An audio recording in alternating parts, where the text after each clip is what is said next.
and I'm going to speak out against it. And if you think, oh, Anna's such a bad person because she's speaking out against it, okay, good. Go ahead and think that. I don't really care. Zionism is a political ideology. There you go. Let's call it Zionism. You're not born a Zionist. Yes, let's call it. You're brainwashed into thinking you're exactly. a Zionist. Yeah. That's what it Our is. government is a clown show compared to the strategic thinking that's been demonstrated in this war by the Iranians. I'm not vouching for Hamas. All No, I'm saying is this is how they brainwash people. You've been brainwashed big time. We sanctioned Iran for almost 5 decades. They've survived. These guys have sanctioned the world for 5 weeks and the world can't survive.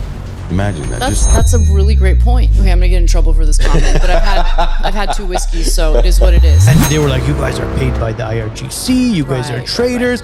We're like, no, we're Enjoy just... your high gas prices, bitches. Listen, the Holocaust was wrong. The Holocaust was also a while ago. Your victim card has expired. You guys are committing genocide now. And I'm supposed to sit here and believe that Hezbollah is the terrorist group? No. The Israelis are the terrorists. Hezbollah is being funded by the IRGC, though. They are being funded by the IRGC. Why, though? They've trained dogs to Palestinian hostages? No. 100%. Messages I've gotten from IDF soldiers who, by the way, live off of welfare funded by American taxpayers. These pieces of shit send me images of their weapons that I paid for, basically implying, we're gonna come for you, we're gonna assassinate you. You can question BLM, you can question the alphabet community, you can question the Arabs, the Armenians. You can question our own government. You can mock Jesus Christ on a cross. But once you say something about the state of Israel, that's when you get blacklisted. To what extent our government will go to destroy our own people for foreign interest? For Israel, don't say foreign interest. All right. Okay, I'm sorry. let's keep it. I'm sorry. One, they're not doing it for Armenia. They're not doing it for Mexico. They're not doing it for Cuba. They're doing it for Israel. But the worst decision you can make is to align yourself with the United States as it's a dying empire. Armenia needs to be smart and have conversations with China. Look, YouTube has a tendency of saying you got to wait 8 minutes until you get controversial. But I mean, look, we don't have 8 minutes. So we're going to start right away. Yeah, we got to dive into it. I'm ready. Happy Monday, everybody. TGM. What the hell was that? We're trying to find a shorter way. Just shorten it right away.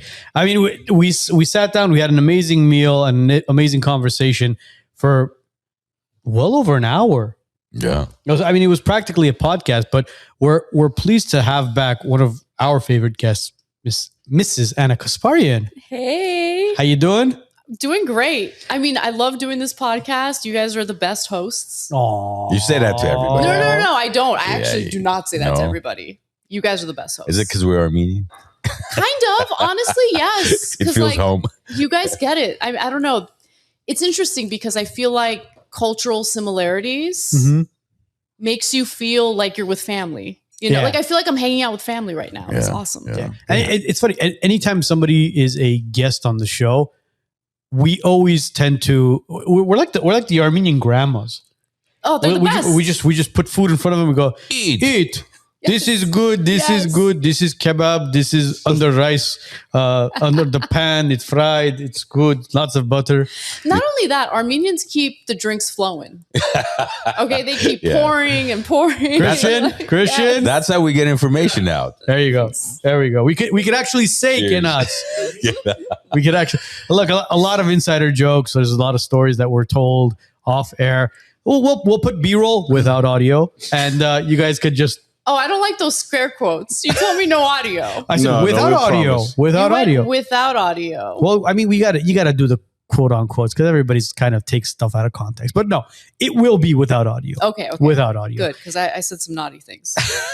You were fine. But the last time you were on with us, we were talking about Israel and Gaza and all this stuff. And look, YouTube has a tendency of saying you got to wait 8 minutes until you get controversial. But I mean, look, we don't have 8 minutes. So we're going to start right away. Yeah, we got to dive into it. I'm ready. A lot of stuff has been going on with Israel and Iran now. We've talked about it through multiple episodes. It got to the point where it was like kind of repetitive. So we were like, look, we want to get other people's intake on it. And we spoke to Matt, who was a tall Armenian, was on with us. We spoke about it with him. And another great person to have this conversation is with you. What are your takes about what's going on in the Middle East right now with this quote unquote war between Iran and Israel right now? I don't agree with the war against Iran. People tend to see the world in a binary way where it's like, oh, you're against the war with Iran, which means that you must be supportive of the IRGC. I don't loathe the IRGC. I also am a big believer in religious freedom, right? And so the IRGC, they're very conservative, kind of hardliners when it comes to, their interpretation of the Muslim religion. However, I'm also smart enough to know that Iran is not a monolithic society. It's a very diverse society that has Armenian diaspora there. Armenians, of course, are for the most part Christian. They have a Jewish population in Iran. In fact, the second largest Jewish population in the Middle East outside of Israel. And Armenians are considered a protected minority in Iran's constitution, right? So do I think human rights abuses happen? Of course, but human rights abuses also happen here in the United States on a daily basis, and no one's talking about invading us and overthrowing our government. We are at war with Iran, not because Iran ever posed a threat to the United States, not because Iran has a nuclear weapon, besides which, at this point, I kind of wish Iran did have a nuclear weapon so we wouldn't be at war with them. Iran is a country that has been the target of Israel's ire, Netanyahu's ire in particular, for many, many years, for many decades at this point. You can find videos of Netanyahu dating back to the 1980s where he's like, oh, any day now, Iran's going to have a nuclear weapon. We must invade. Yeah, I was about to say, it's a great point. If we weren't at war, if we didn't want to go to war with Iran, Iran would actually have the nuclear weapons where we'd be cautious about it. Of course. But, we're not going to war with North Korea or Pakistan, two countries that have nuclear weapons. Good point. And to be honest with you, as much as I want to live in a world without nuclear weapons, the fact of the matter is those nuclear weapons exist. And what the United States has communicated to the global community is if you don't have that deterrent and the people who actually run our country, the Israelis, decide that they want to attack you, we're going to attack you. So Iran would be, first of all, this is a controversial thing to say, not because I support Turkey. In fact, I think Turkey's current government is horrible in many different ways. However, right now you hear Naftali Bennett, who's the opposition to Benjamin Netanyahu, fearmonger about Turkey and how we need to go to war with Turkey. So after Iran's done, I guess the United States is going to have to spend its treasure and spill the blood of American soldiers to fight Turkey, which, continues to be a NATO ally. But right now, Israel's working overtime to try to convince the United States, is Turkey really an ally? Maybe you should consider going to war with them. It's amazing and look, whatever you might think about Turkey as an Armenian, and I totally agree about the atrocities committed by Turkey against the Armenian people. I don't want to go to war with Turkey on behalf of Israel. That's for sure. Oh, I don't think we should go to war for Israel with any country. 100%.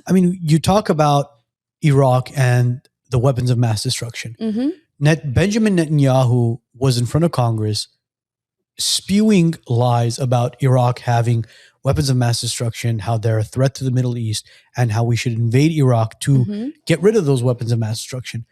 We're in 2026. We've yet to find any sort of weapons of mass destruction. I know where the weapons of mass destruction happen to be. It's called Israel. Israel is a weapon of mass destruction. Absolutely. For the Middle East, they've been just causing havoc. And when you talk about things like this and you begin to question a certain country, not a religion, not an ethnicity, a country and their political ideology behind how to... Zionism. Zionism is a political ideology. There you go. Let's call it Zionism. You're not born a Zionist. Yes, let's call You're brainwashed into thinking you're exactly. a Zionist. Yeah. So when you begin to question Zionism, all of a sudden you begin to be labeled as an anti-Semite, where you turn around and you go, all right, so... Palestinians are Semites. I think a lot of the Arab countries are Semites. They sure are. Lebanese, the Syrians, the Palestinians, those people are all indigenous to that region. A lot of them are getting slaughtered by the Israelis. So are they anti-Semites? Exactly. So when I speak up or you speak up or Armund speaks up against Lebanese people, Syrian people, Palestinian people, so are we anti-Semites at that point? Or are we anti-Islamic or are we anti-Arab? I'm anti-Zionism, and I'm never going to apologize for that. Zionism is a political ideology that makes people think that they are entitled to land that doesn't belong to them. First of all, not only land that doesn't belong to them, it's one thing to claim this land belongs to us, but there's an added layer of we will slaughter men, women, children, elderly people in order to implement our political ideology, take over this land, and more importantly, cleanse this land of anyone who doesn't go along with what we believe, right? But see, it's their land based on what? It was promised to them 3,000 years ago, based on that. Based on their interpretation of religious doctrine, which I don't buy. Aren't Zionists also atheists, though? I don't get it. I mean, Israel is considered a secular country, which is interesting, right? And there's a ton of secular Jewish people. So it gets a little bit complicated, right? Because there are those who practice Judaism, but then there are those who claim to be ethnically Jewish, but don't practice Judaism, yet they're entitled to that land, and they will do anything and everything necessary to take over that land, including killing innocent people. And as Americans, we're supposed to be okay with it. As an Armenian American who knows of what happened to the Armenians, knows what happened to my ancestors in the Armenian genocide, I'm supposed to be okay with genocide. When Israel does it, no, I'm not okay with genocide. See, period. My question here is this. When they say that, oh, it was promised to them 3,000 years ago, it's like, okay, by who? And then you bring in the religious factor into it, right? Okay, so that's based off of your religion. Totally. Yeah. Now, okay, what about when it comes to Christians? What about Catholics? What about Muslims? What about Buddhists? I mean, so where do they fall into place? As in, like, they don't matter. Everybody else is a quote unquote goyim. And I got into a lot of trouble when I brought up the goyim word. See, I hate saying it. But I brought it up in a sarcastic way because it's like, it's amazing to me that people can refer to you as goyim. They can say all sorts of derogatory things, specifically one group of people, and it's totally okay.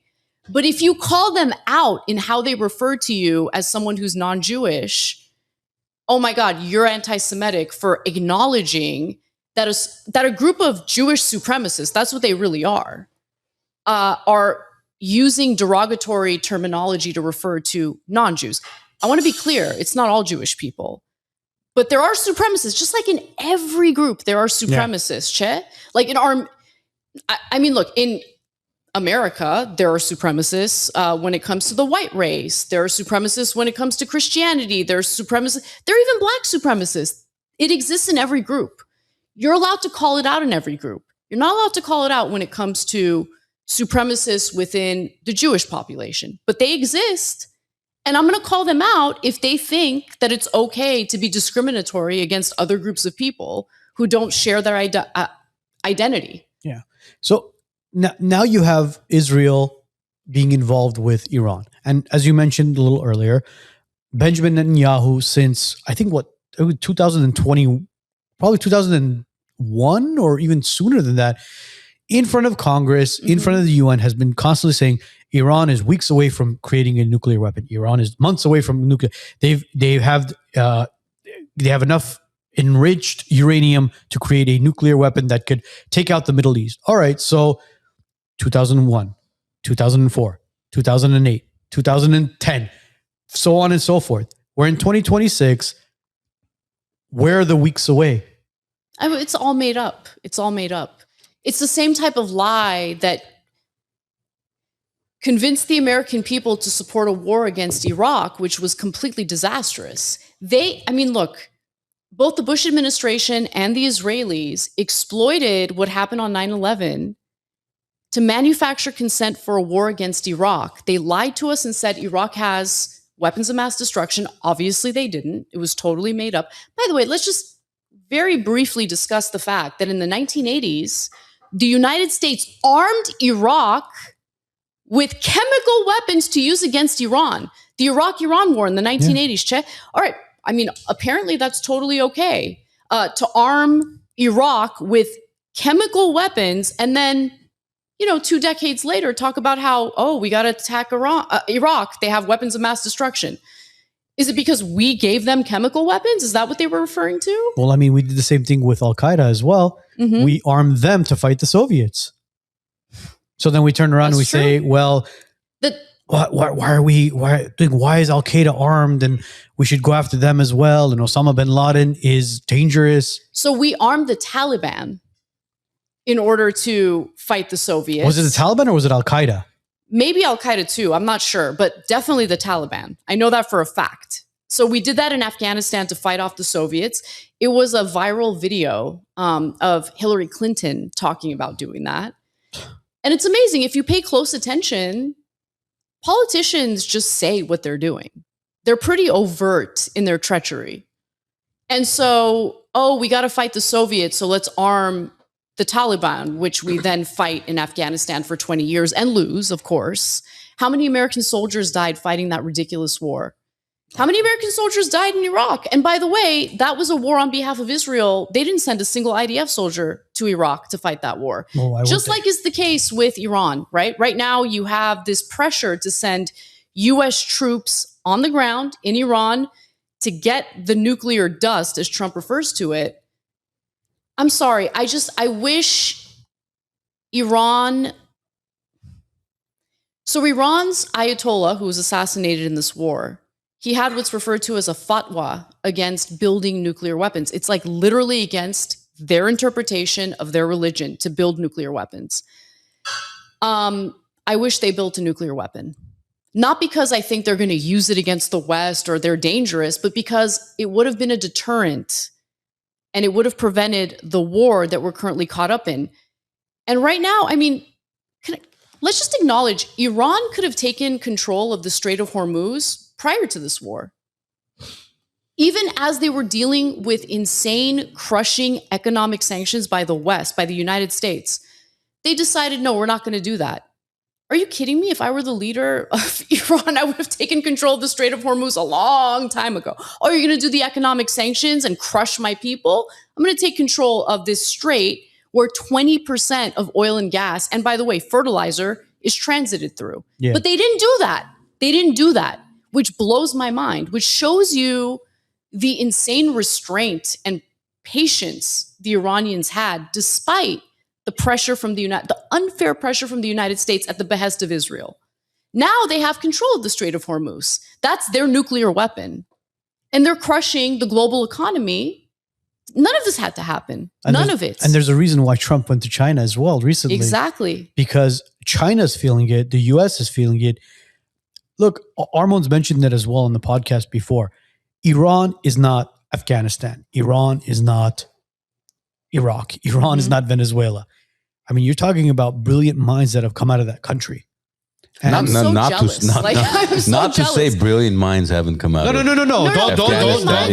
Brilliant minds have come out of this country as well. But we're not talking about the populace. We're talking about the government, right? Exactly. That's what it is. Our government is a clown show compared to the strategic thinking that's been demonstrated in this war by the Iranians. But part of the reason is because look, if you look at our government, right, and Putin and Xi, both of them have mentioned it over the years.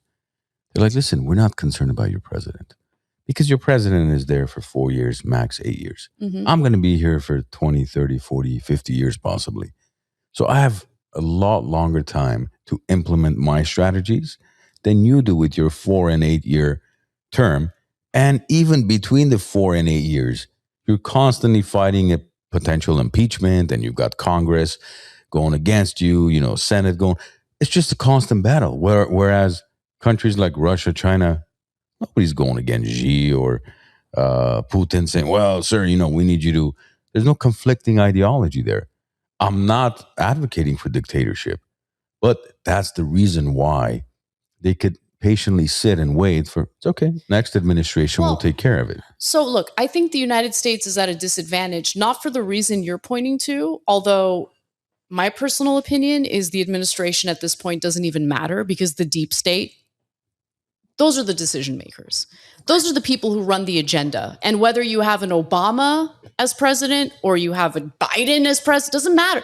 Trump as president, Israel comes first. And that's because, according to the deep state, Israel comes first. These are unelected government operatives.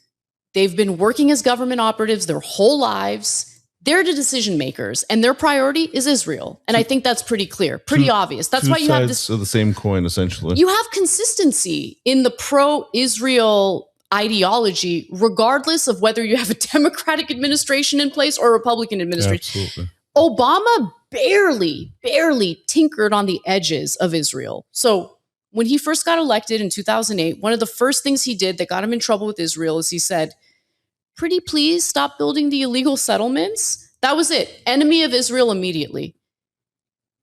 He built the Iron Dome in Israel. Yep. And these thankless thugs, okay, took our money, they built their defense capability, and then they had the audacity to trash the very man who made it possible in the first place. I wish Obama didn't do that. But why did he do it, right? Why did he do it? Even after Israel trashed him for saying the most mild thing ever, please stop building illegal settlements. Please stop stealing land that doesn't belong to you. Silent threats. Who knows? Who knows? Well, nobody knows, but Yeah. I mean, I think they're all part of it. Yeah, but look. If you look at American ideology, right? You were speaking of how at first it was Iraq, then Afghanistan, now Libya, Syria. Iraq, right? We have an al-Qaeda terrorist as the leader of Syria right now, thanks to us at the behest of Israel. We were arming al-Qaeda terrorists, or it's an offshoot of al-Qaeda called al-Nusra. We were arming them. Yeah, but I think if you look at American culture, our ideology is based off of the hero and the villain. Look at Marvel. I mean, you're an avid follower of oh yeah. Marvel, right? You've got Superman, right? And then the villain. You got Batman and the villain. You've got Hulk and the villain. Iron Man. I mean, all these different characters you've got. And for decades and decades, Russia was the boogeyman, right? Until the Cold War. And then after the Cold War, it kind of died out. And then China became the boogeyman now. And so we always, as a culture, I think, we claim that we're Superman. We're going to save the world. Mm-hmm. And then we've got the villain. So somebody's got to play that role. It was Russia, then it's China, then it could be Iran. I mean, we sanctioned Iran for almost 5 decades. Mm-hmm. They've survived. Mm-hmm. These guys have sanctioned the world for 5 weeks and the world can't survive. Imagine that. That's a really great point. Yeah. I mean, it's the crazy if you think resilience of about it. the Iranian people just blows my mind. I mean, and not only that, okay, I'm gonna get in trouble for this comment, but I've had 2 whiskeys, so it is what it is. It's okay. I'm We'll forgive you. so envious of just like the intelligence and the sophistication of the Iranians. Okay, like, and the strategic thinking. Like, if you take a step back, and I hate saying this because at the end of the day, I'm an American, Chet. Like, I love this country, and when I say I love this country, I mean the people of this country. I love our Constitution. I hate our government, and it's not a partisan thing. It's not I hate Trump, so I hate our government thing. No, our government they do not represent us. It's corrupt. They represent, moneyed interests and foreign interests way more than they represent the American people. It's that simple. Okay. Hate our government. I am so jealous that, like, when you compare our government to the IRGC, whatever you might think of the IRGC and their human rights abuses, by the way, the United States is guilty of many human rights abuses, but putting that aside, you can't deny the fact that they're super intelligent, they're super sophisticated, they know what they're doing, they're strategic in their thinking, and they're ready. My favorite video was Abbas Araghchi, the foreign minister of Iran, saying in an American interview, when he's asked, are you afraid of the US invading? He's like, no, we are waiting for them. We are waiting for them. Oh my God. I wish we had representation that gave us pride. And we don't have that.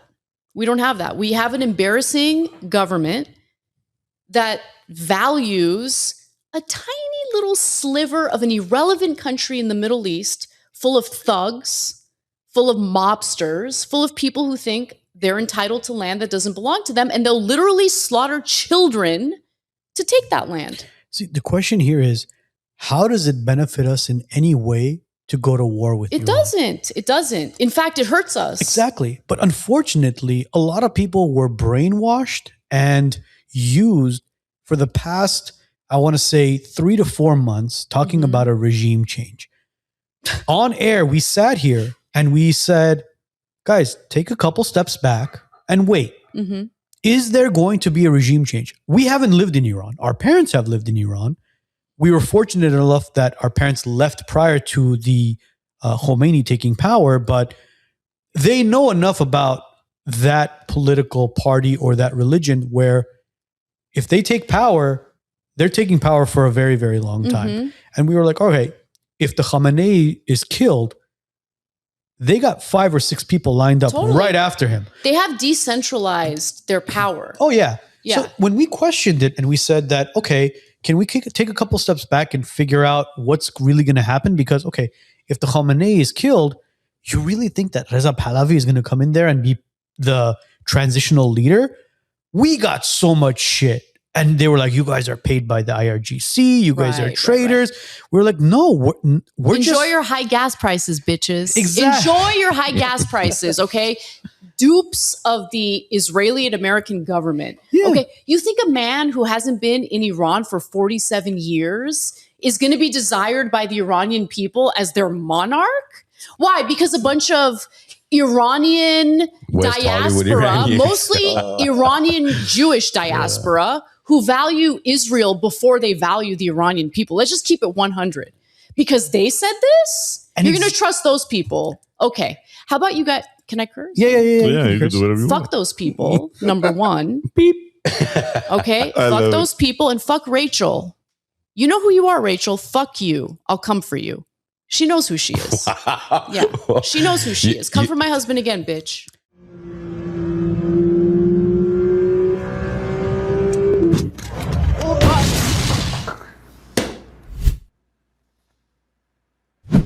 That quick? Yep, that's why we're the best. Thank you, sir. Oh, by the way, sorry about your car. Arno! If you've been injured in a car accident, slip and fall, or work injury, reach out to Mogadishan Law today. At Megadichin Law, we maximize your compensation, you get constant client communication, and we win when it matters most.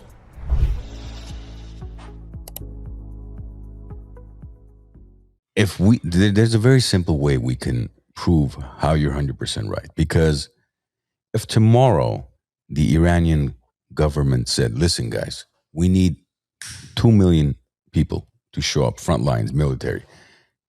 You can have 2 million people show up.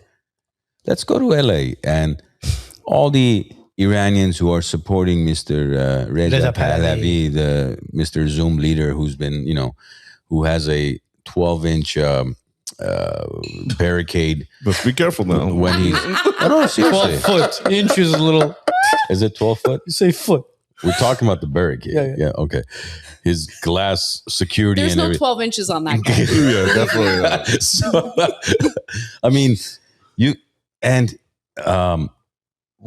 let's see if he comes to LA or wherever the highest population of Iranian diaspora is. Let's see if this guy could even get 20,000 people to actually show up.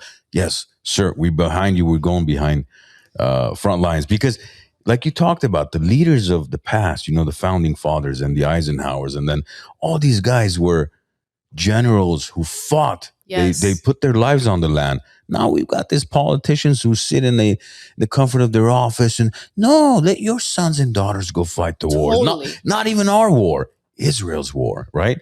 Why? Why don't you go in the front lines, put your kids in the front lines, then I'll consider, coming in and defending you, and I'll back you up 100%. But that's the problem. Tomorrow, if Iranian's government said, listen, we need 2 million people, we need 5 million military to show up, within 24 hours, they'd have all those people line up ready to die for their country, for their religion. Again, I'm not advocating, I don't No, you're just telling the truth, the Armand. truth. Like, it's Yeah, just the truth. that's the truth. And okay. And by the way, after we attacked Iran, you want to know what happened with the population, including individuals who were protesting the IRGC prior to the war getting started? They rallied behind their country. So they went from being critics of the IRGC to now saying, whatever criticism we have of the IRGC, we have to put that aside right now, and we have to rally in support of our country because this is about survival. Because they know they're not stupid. They know that the United States is not going to come in and liberate them. They know the United States wants to come in and do Israel's bidding. What does Israel want? Israel would be happy with regime change, obviously. They're also perfectly happy in turning Iran into Syria, a failed state.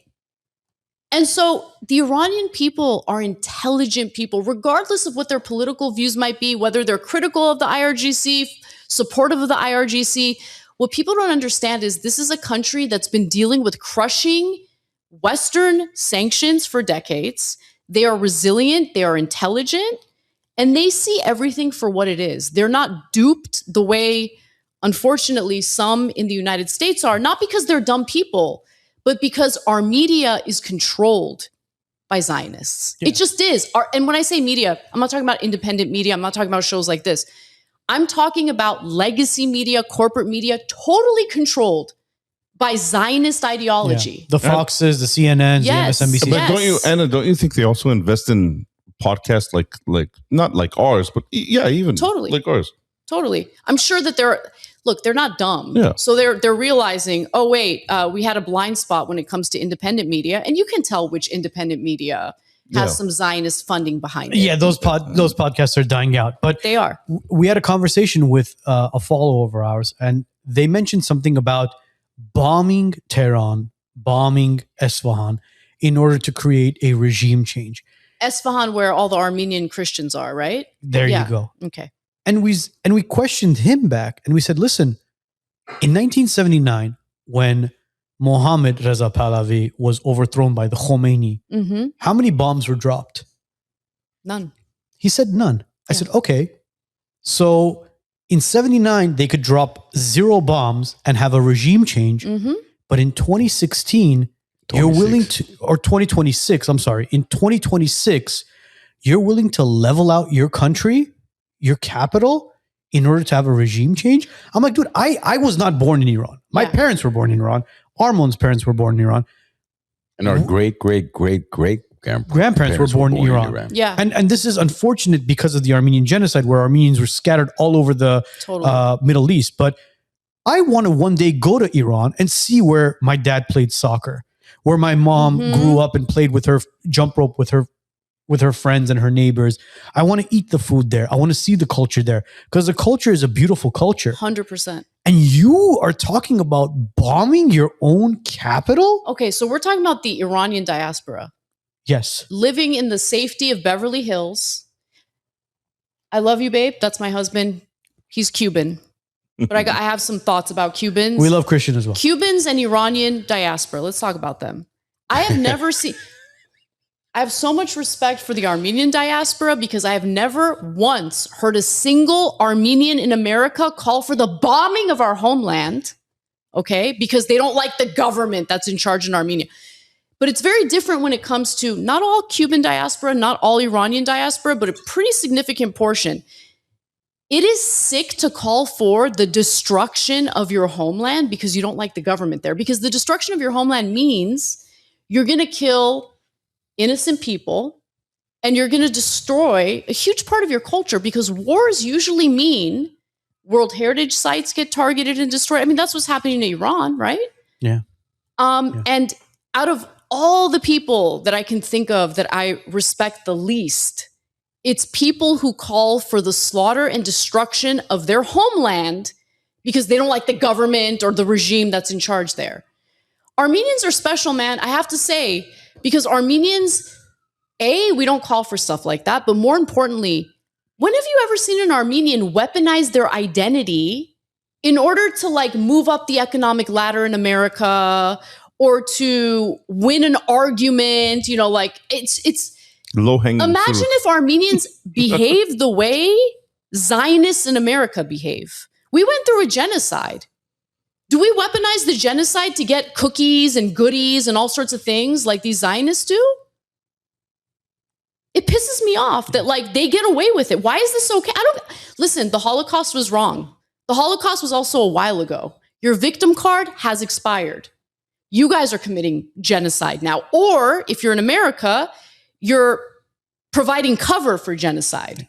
And the media and social media is exposing a lot of this, where there is surveillance all over the world, 24 hours. Exactly. And it's with this thing right in the palm of my hand. And those stupid little robots that deliver food, right? Yes. They have cameras all over them. Do you guys not realize like they're surveilling all of us? Well, somebody's driving that. A lot of people think it's actually automated. No, there's an individual remotely driving that filming thing. your ass when you're out on the streets. Don't they take action when it gets stuck? I think they drive it when it gets stuck.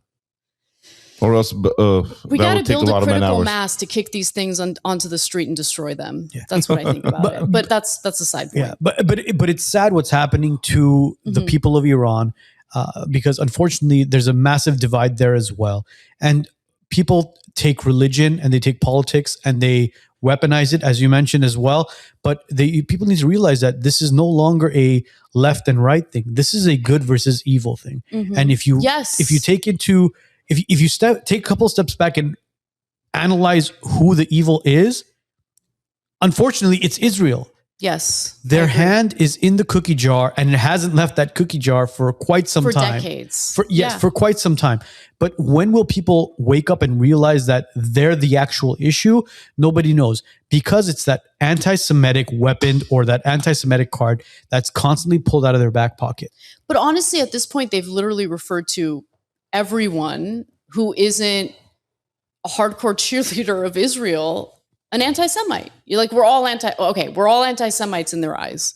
So the word doesn't even mean anything anymore, right? Like, do I have hatred in my heart for Jewish people simply because they're Jewish? No, of course not. Yeah. Do I have hatred toward Zionists who think it's okay to slaughter innocent men, women, children, elderly people and steal land?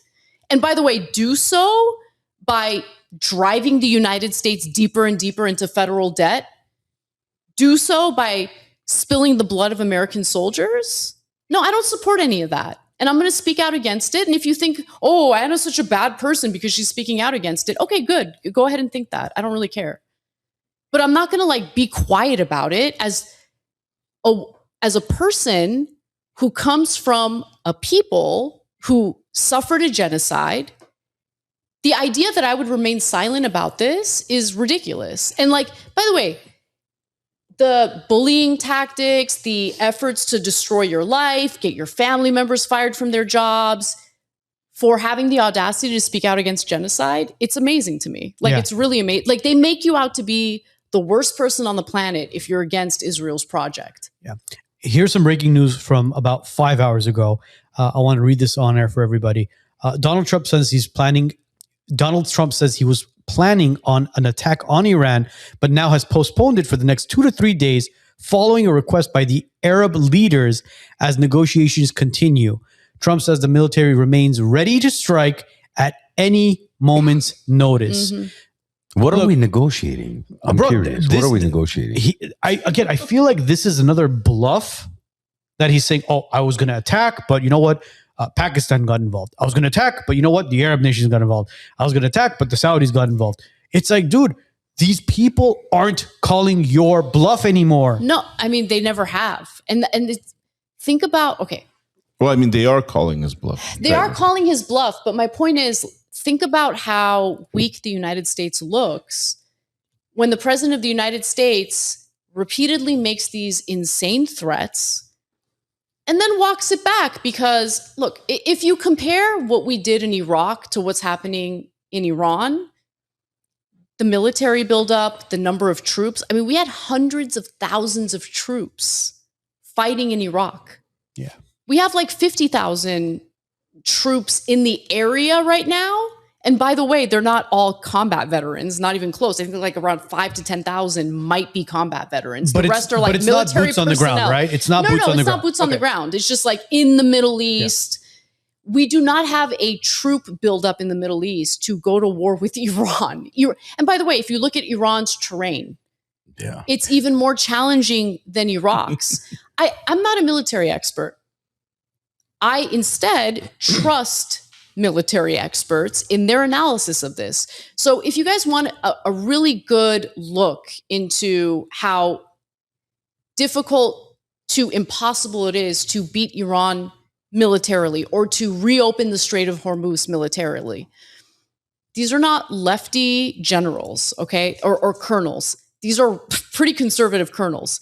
Colonel Daniel Davis, one of my favorites, highly recommend his show. Colonel Douglas McGregor, who was actually an advisor to Trump in his first term.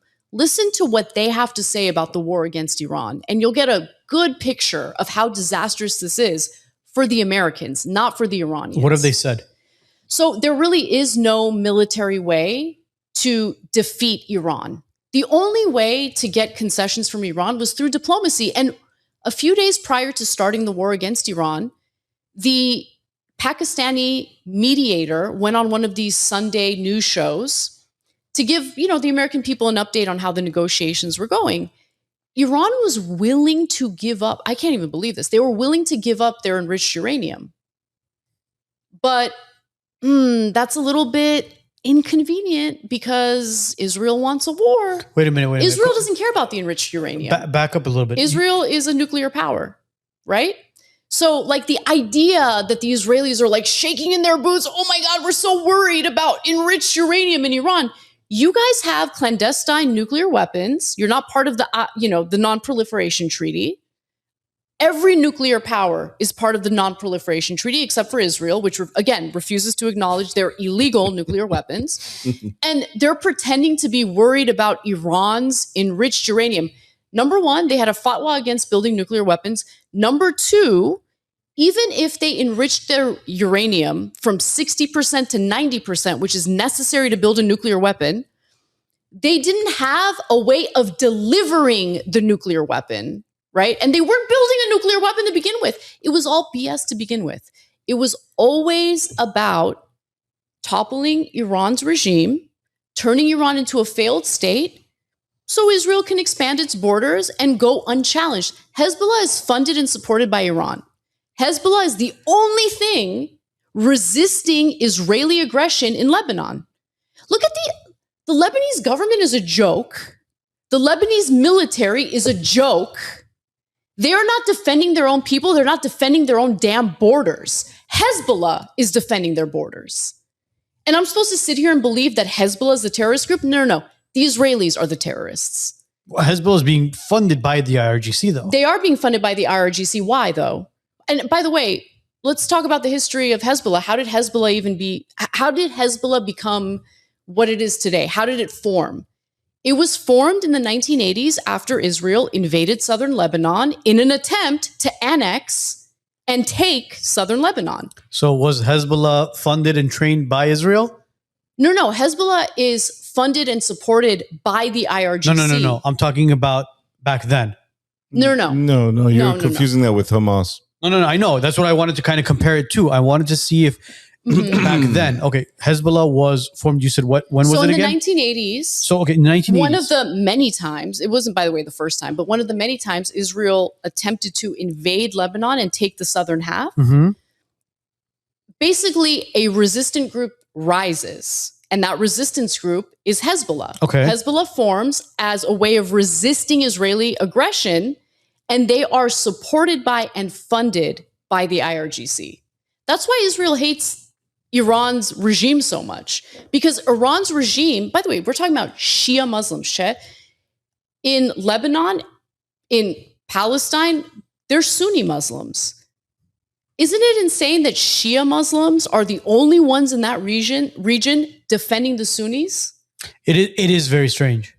I mean, it's strange, and but we've questioned it. We've said in the past, okay, Gaza's under attack, and you have a bunch of Palestinians who are being massacred by the Israelis. Yep.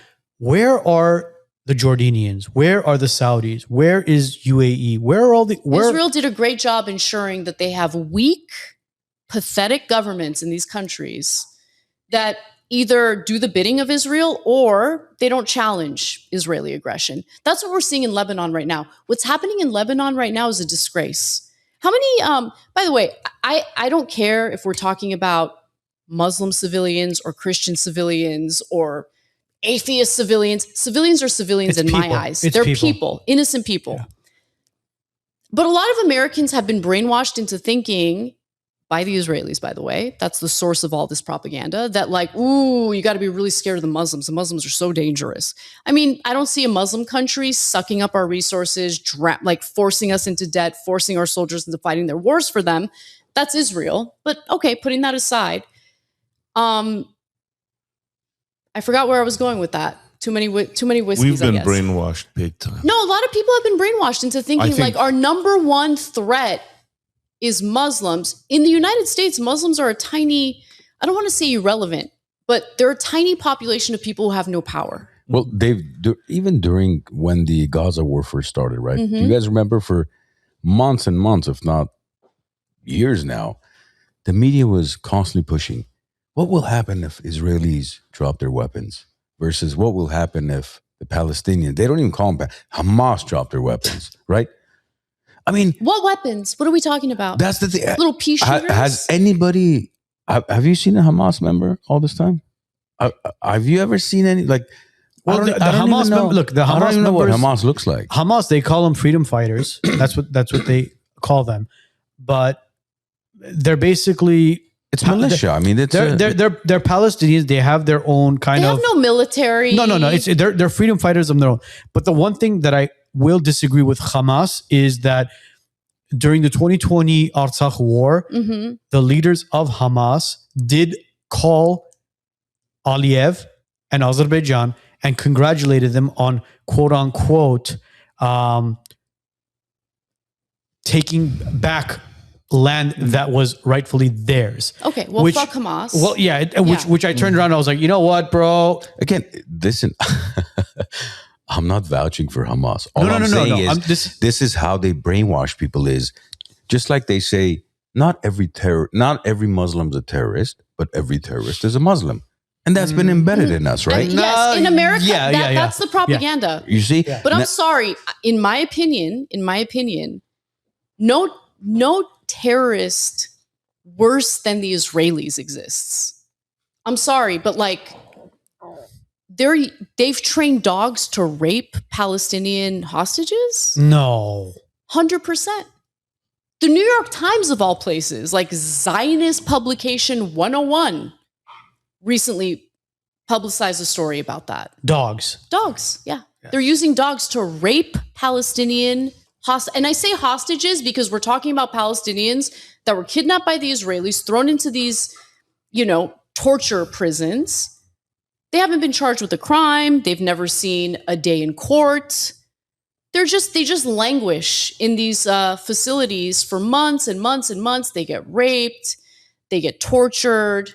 If they're lucky, they might be able to make it out alive. A lot of them don't make it out alive. I'm curious when they released the Israeli hostages, how many of them were tortured the same way these Palestinian hostages are being tortured? We can all go back and watch the videos of what the hostages look like when they were being released. By the way, I am not justifying what Hamas did. Taking hostages, that alone is disgusting and bad enough. However, a lot of Palestinian hostages get returned without their organs intact. Oh, jeez.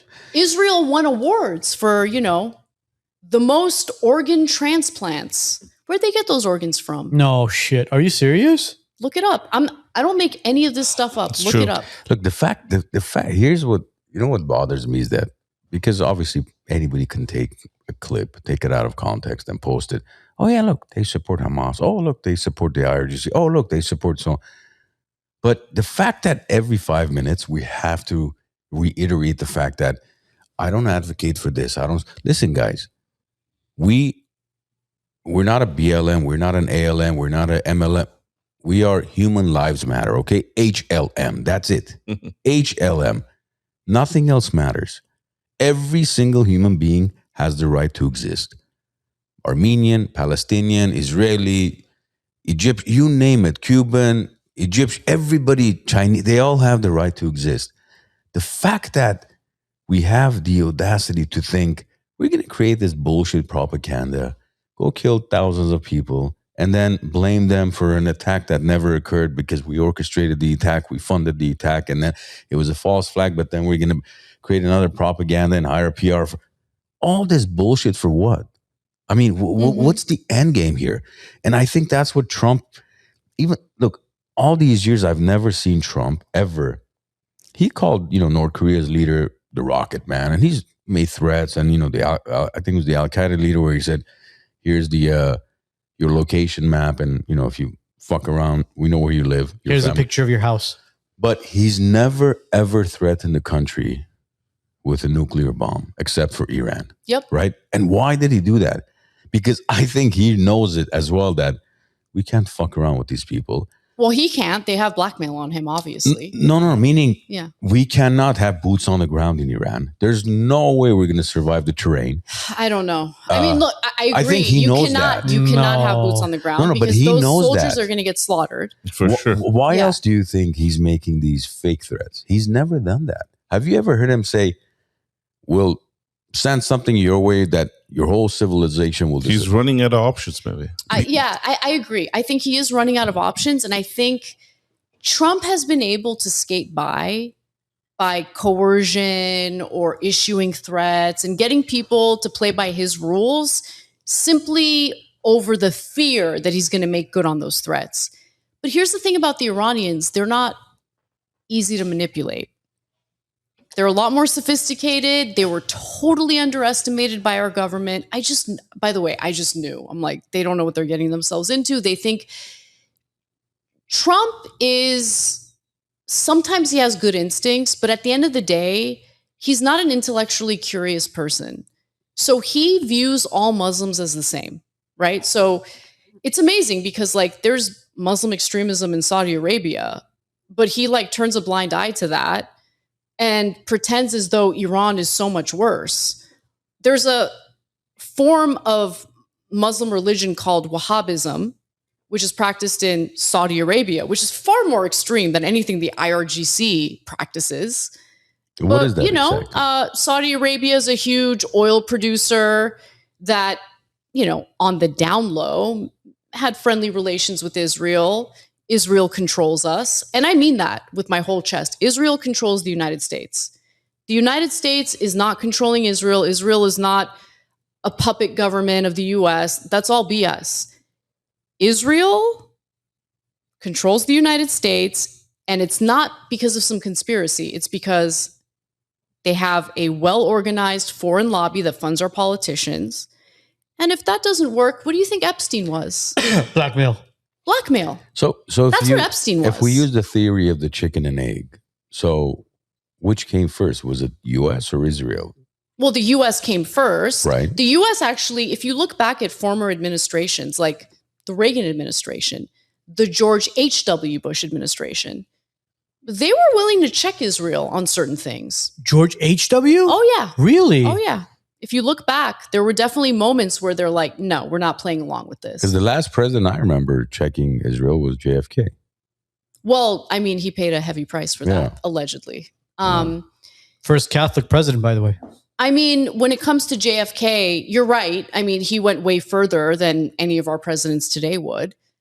He spoke out against Israel's clandestine nuclear program. He wanted the first iteration of AIPAC. I forget what the name of the lobby was, but he wanted them to register as a foreign lobby. Yep. Isn't it kind of, I'm not saying this is proven. There's a lot of conspiracy theories about who actually assassinated JFK, but put that aside entirely for a second. People openly express fears that Israel is going to assassinate them if they're too critical of Israel. That's why you have all sorts of politicians, media people, influencers, by the way, myself included, who have said openly on the record, I'm not suicidal. Why? Why do we feel the need to say that? Do you know how many messages I've gotten from IDF soldiers who, by the way, live off of welfare funded by American taxpayers? These pieces of shit send me images of their weapons that I paid for. basically implying we're going to come for you, we're going to assassinate you. But here's the thing, like, what's the point of living if you're going to be afraid of some tiny, irrelevant foreign country? No, I'm going to run my mouth in my country.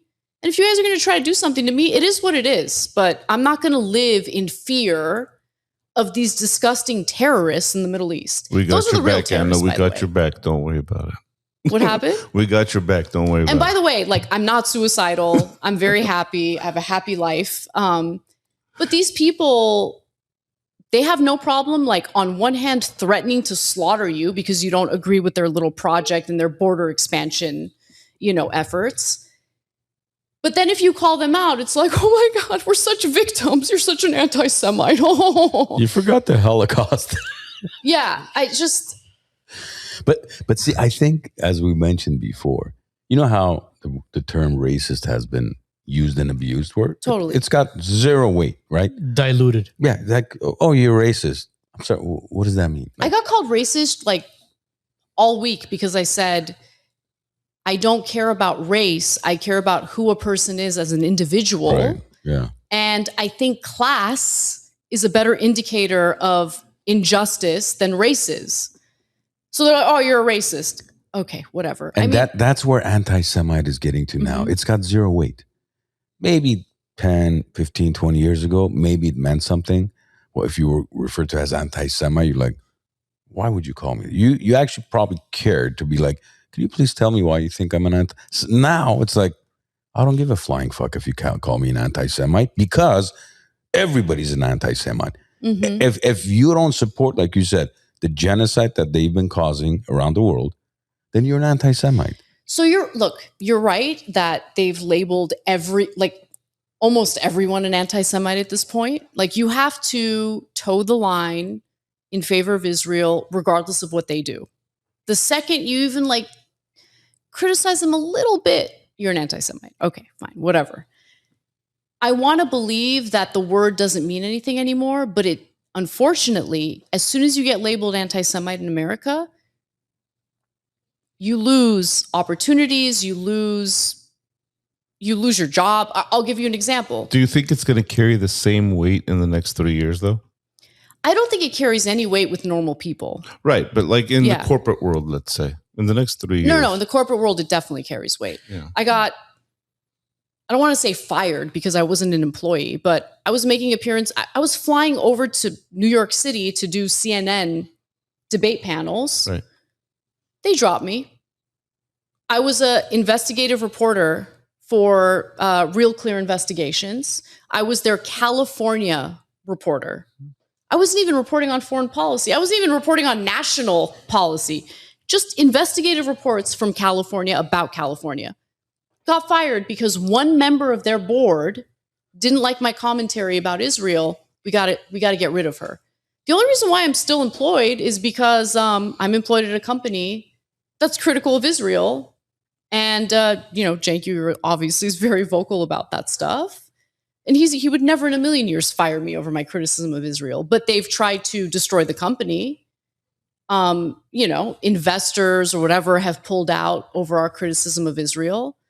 And I'm not going to stop running my mouth, and neither is he. See, I mean, whatever happened to freedom of speech? We can't. That doesn't exist in this country as it pertains to Israel. Let's be very clear about that. Which is the sad part, because you can question BLM, you can question the alphabet community, you can question the Arabs, the Armenians. You can question our own government. You can mock Jesus Christ on a cross, Mm-hmm. but once you say something about the state of Israel, that's when you get blacklisted. And it's unfortunate because it takes away from what our founding fathers fought and died for this country Totally. for. That's our First Amendment right. Forget about blacklisted. We can test a theory out. Let's go out tomorrow on Instagram Live, YouTube Live. Let's take two scenarios, two flags. We'll take the Israeli flag and the American flag. Let's burn the American flag and see what the repercussions are. Absolutely nothing. Some people will cheer you on. Some people will, spit on you on the comment section. But Do that with the Israeli flag. See what happens to you. I mean, your life is over. I mean, when I say your life, your livelihood is over. You're done. Yeah. You're pretty much done. Totally. What is that? And Didn't they pass a law to make it legal? I don't know if they actually We don't have one for their- the American flag, but I've seen posts about whether it's passed or not. I'm not certain, but that's a very simple way. It will take us 3 minutes to prove that theory and see what happens. Let's post a video of us burning the Israeli flag. See what happens to our channels and everything else. Well, there was that one guy, I forgot what his name was, but he had this channel called PNN, I guess. Palestinian. Oh my God, I love them. Yeah. Oh my God, every time I feel like giving up on life, I'm just like, yeah, I don't know. I who- watch that channel. Yeah. and it gives America me a little first bit or of Israel hope. first? It Yeah, gives me a little bit of hope. Look, I don't know what his name is, but I know he has this channel called PNN, Palestinian News Network, and he goes around in specifically the west side of Los Angeles, Yep. and he asks people. He asks, is it America first or is it Israel first? It is, by the way, he goes to DC as well. Oh, does he? He goes through the halls of Congress and asks everyone he comes across, America first or Israel first?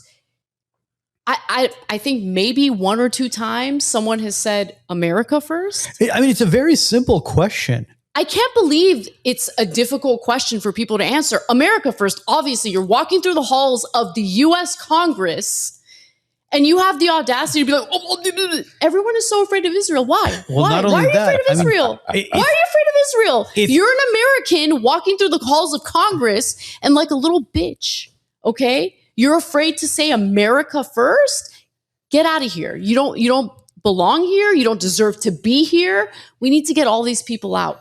All of them. Armenians didn't come to this country and say, okay, now this is our country and we're taking over and we need to turn our federal government into Armenia's bitch. Armenians don't do that. Armenians didn't do that in Palestine either, by the way.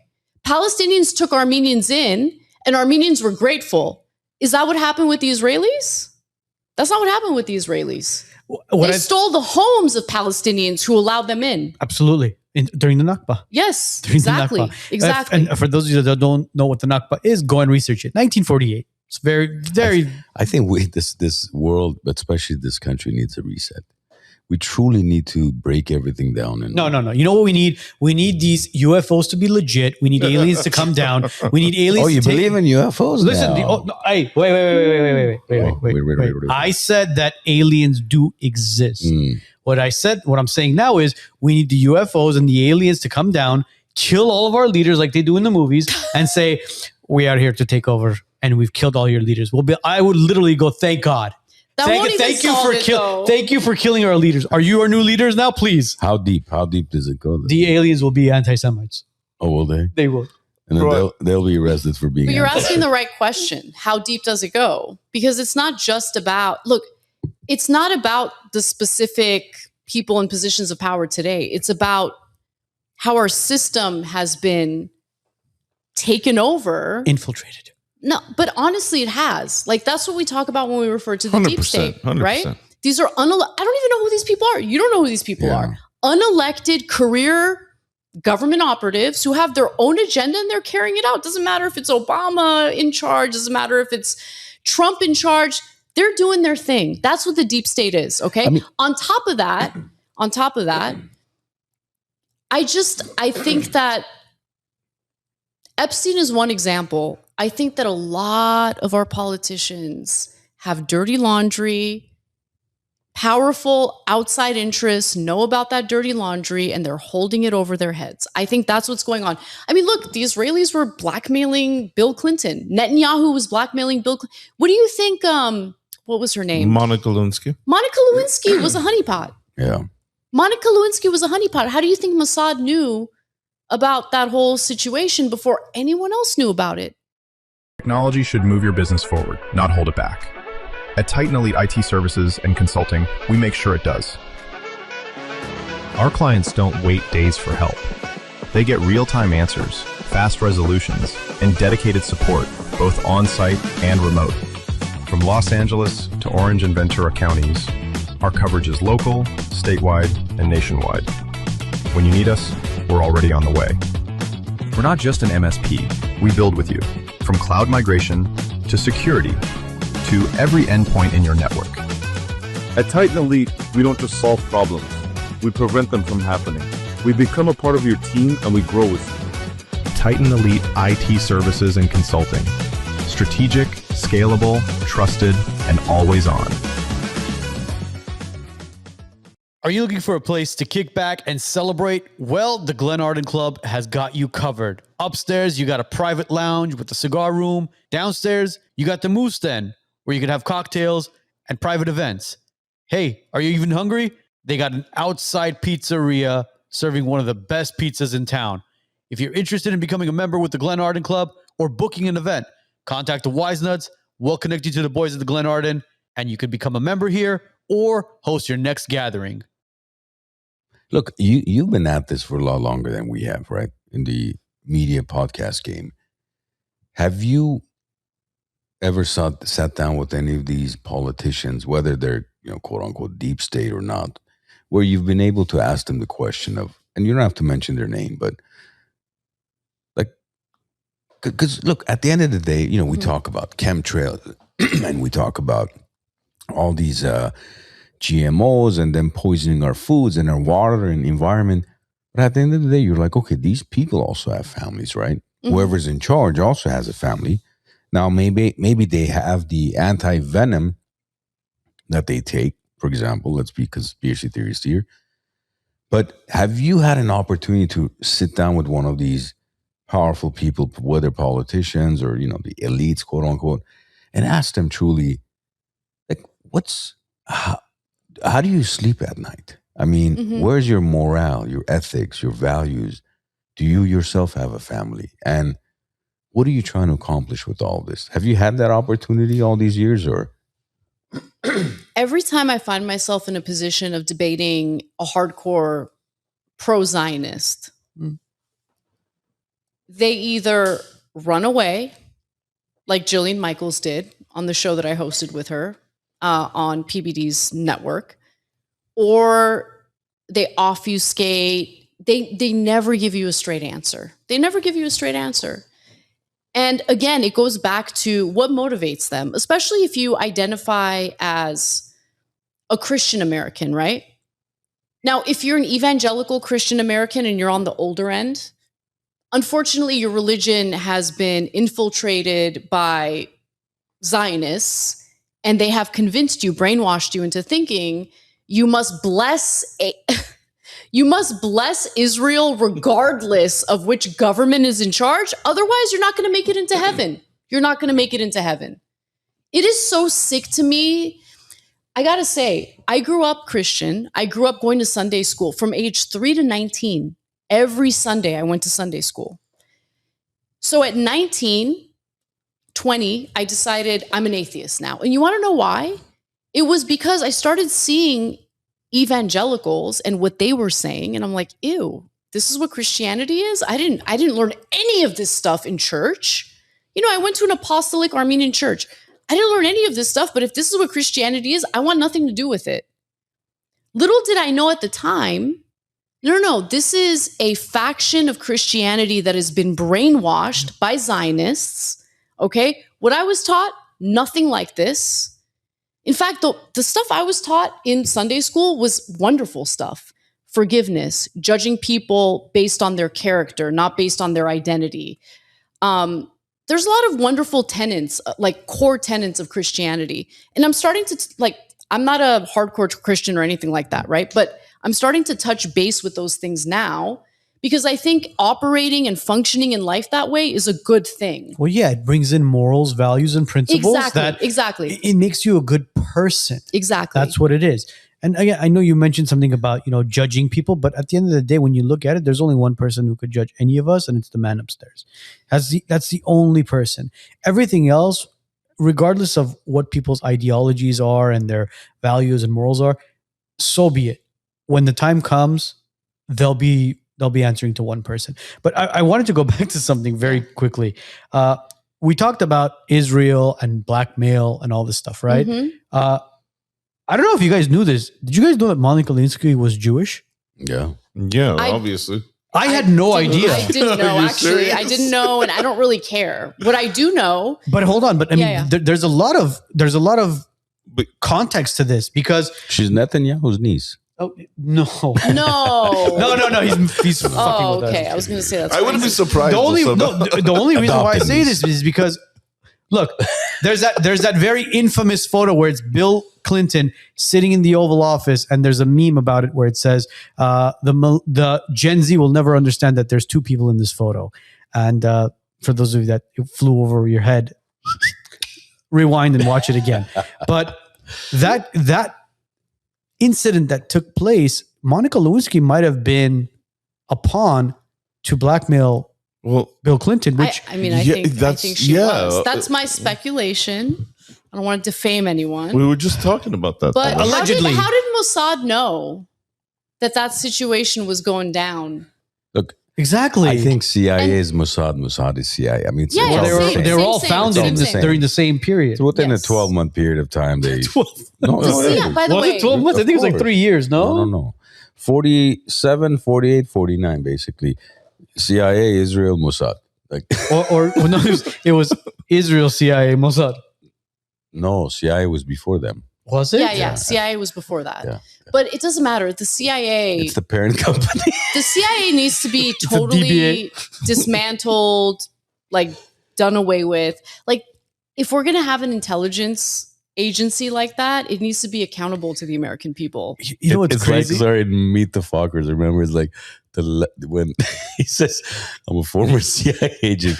Oh, the lack of intelligence, the central lack. Central lack of intelligence. It's so crazy. See, we've had individuals tied to the CIA on the podcast. John Kiriakou is one of them. Hector Boreas is another one who was DEA, who had ties with the CIA when it Rick came to. Vogt.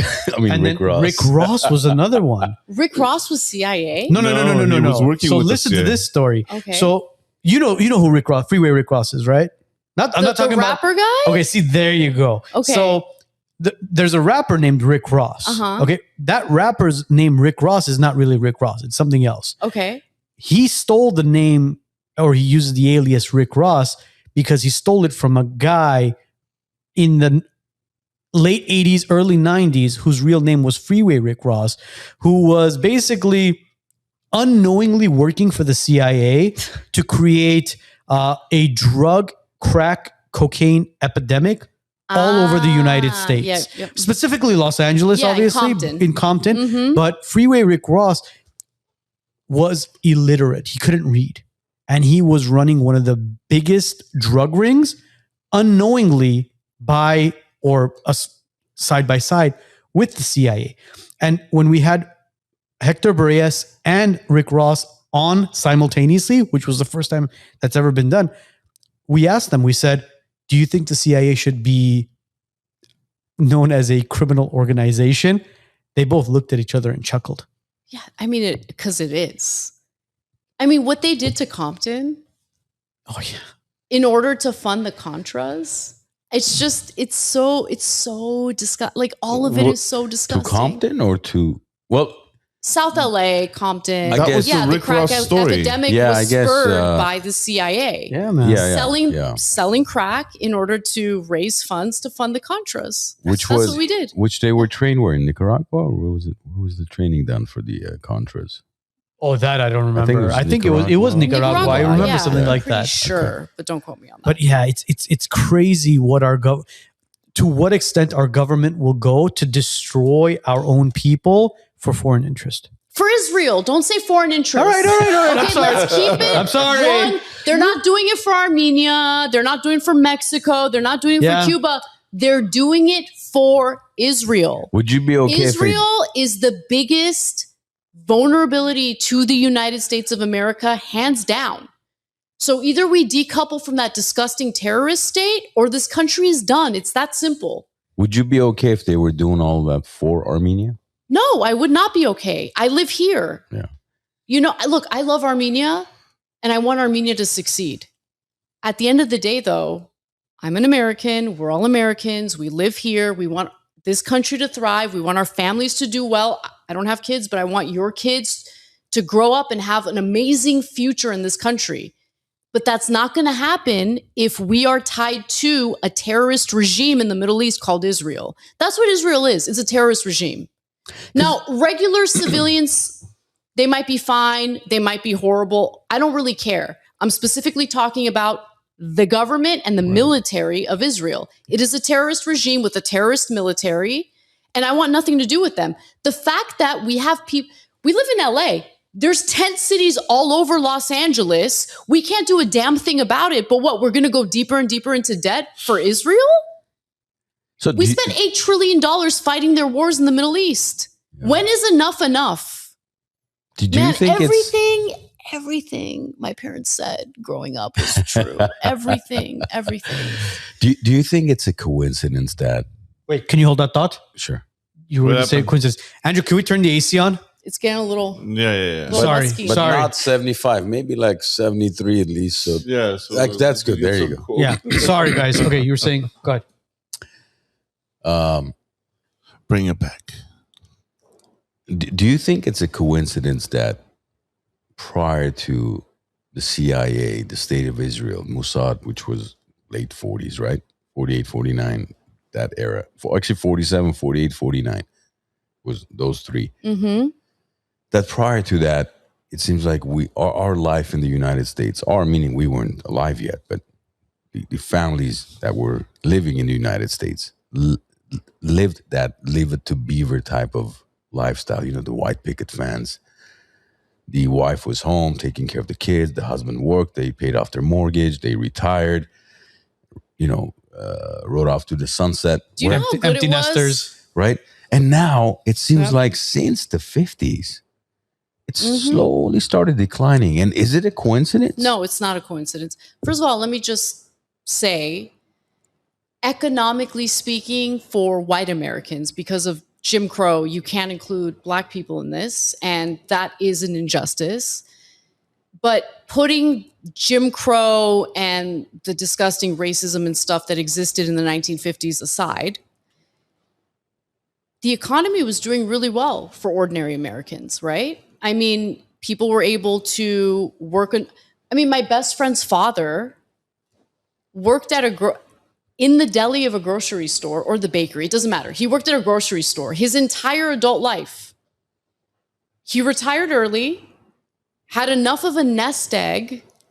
I mean, the guy is squandering money left and right. I don't know how he does it. Squandering money. He worked at a freaking deli of like a Vaughn's or something his entire life.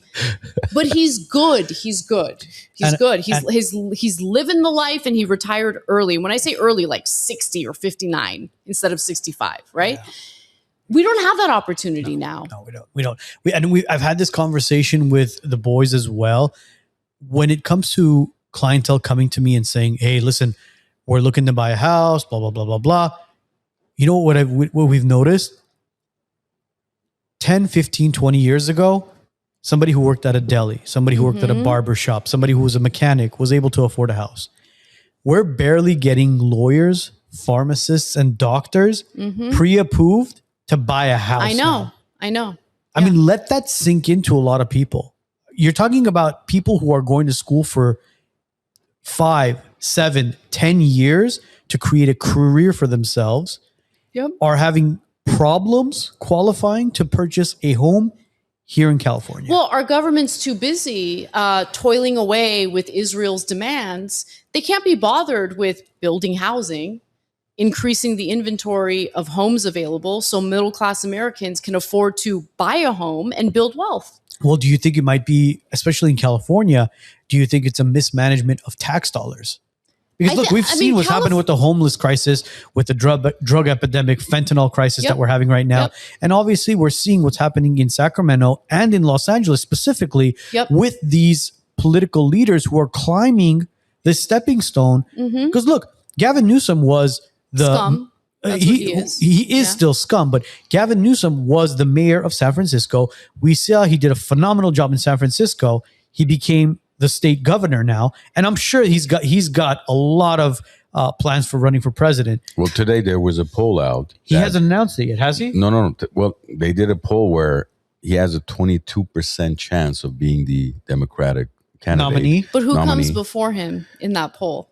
Well, he was number one. It's going to be a Kamala Harris or somebody. Number two was AOC at I think 11%. Then it was Kamala Harris at like 6, Oh, that's 7%. interesting. So the poll that I saw had AOC at number 1. No, AOC And- number yeah. 1? It's like bad to worse. It's like, what the fuck? But All right, remember, Yep. remember when we interviewed Sheriff Chad Bianco Bianco? last week? Yeah. Who's running for California governor, right? Yeah.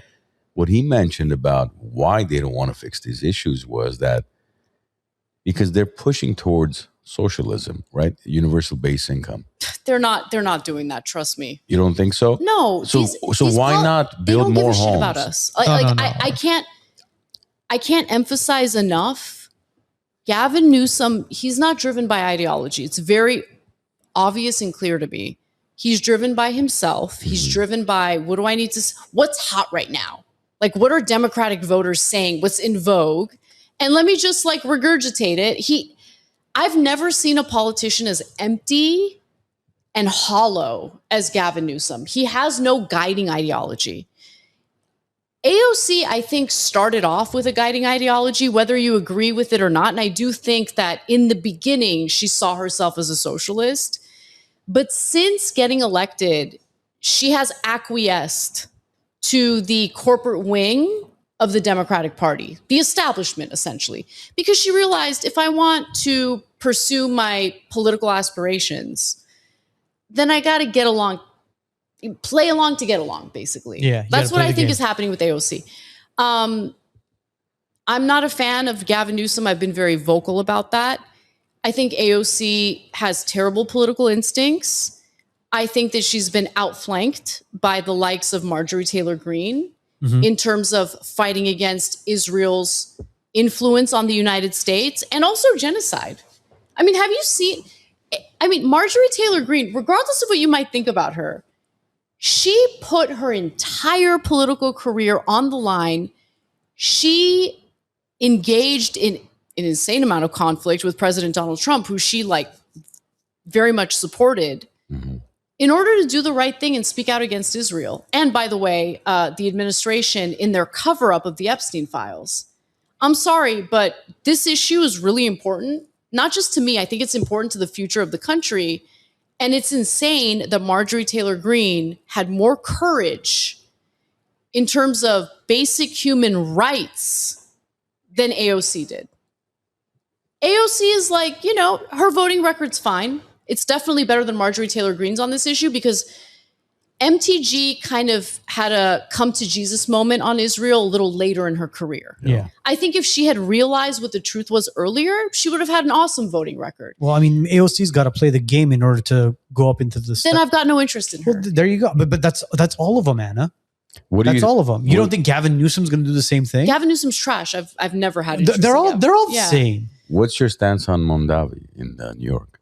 So, to be fully honest with you, living in LA after 2020, seeing some of the policies that were implemented here, especially like against policing and whatever, I was worried about Mamdani because I was worried that he was going to repeat the same mistakes as LA. I don't think that's what's happening. In fact, can we just, okay, I'm among Armenians, so you guys will know better than anyone. I have never seen an American politician tell the truth about Turkey and Azerbaijan the way Mamdani has, and Mamdani's Muslim. So on April 24th, did you guys see what he tweeted? No. I got to pull it up because I know he mentioned the genocide. not only did he mention it wasn't some fake BS mention of the genocide that some politicians do in order to like garner favor because they have a bunch of Armenians in their district. No. He not only called out Turkey for what they did in 1915 against the Armenians, he called out Azerbaijan for ethnically cleansing Armenians from Nagorno-Karabakh. I haven't seen a damn American politician outside of Mamdani do that. And for that, regardless of, he's to the left of me. That's fine. Regardless of that, I give Mamdani a tremendous amount of credit because to him, clearly, this is not an identity issue. For him, it's a justice versus injustice issue. Can I read something really quickly? And this is, by the way, Mamdani in New York City, where you don't have a giant Armenian population like you have in LA. Right. They actually have a much larger Turkish population in New They York do, City. Yeah. All right. So Zora Mamdani tweeted this. In 2023, Azerbaijan expelled over 100,000 Armenians from Nagorno-Karabakh, continuing the genocidal campaign that had begun over 100 years ago prior. Mm-hmm. And then literally a day later, Azerbaijan demanded New York City Mayor Zohran Mamdani remove his Armenian genocide recognition statement, rejecting the link to the 2023 ethnic cleansing of Artsakh. And he refused to do it. And he didn't remove it. Again, hats off to that. Massive hats off Look, to credit's that. going to be given what credit's due.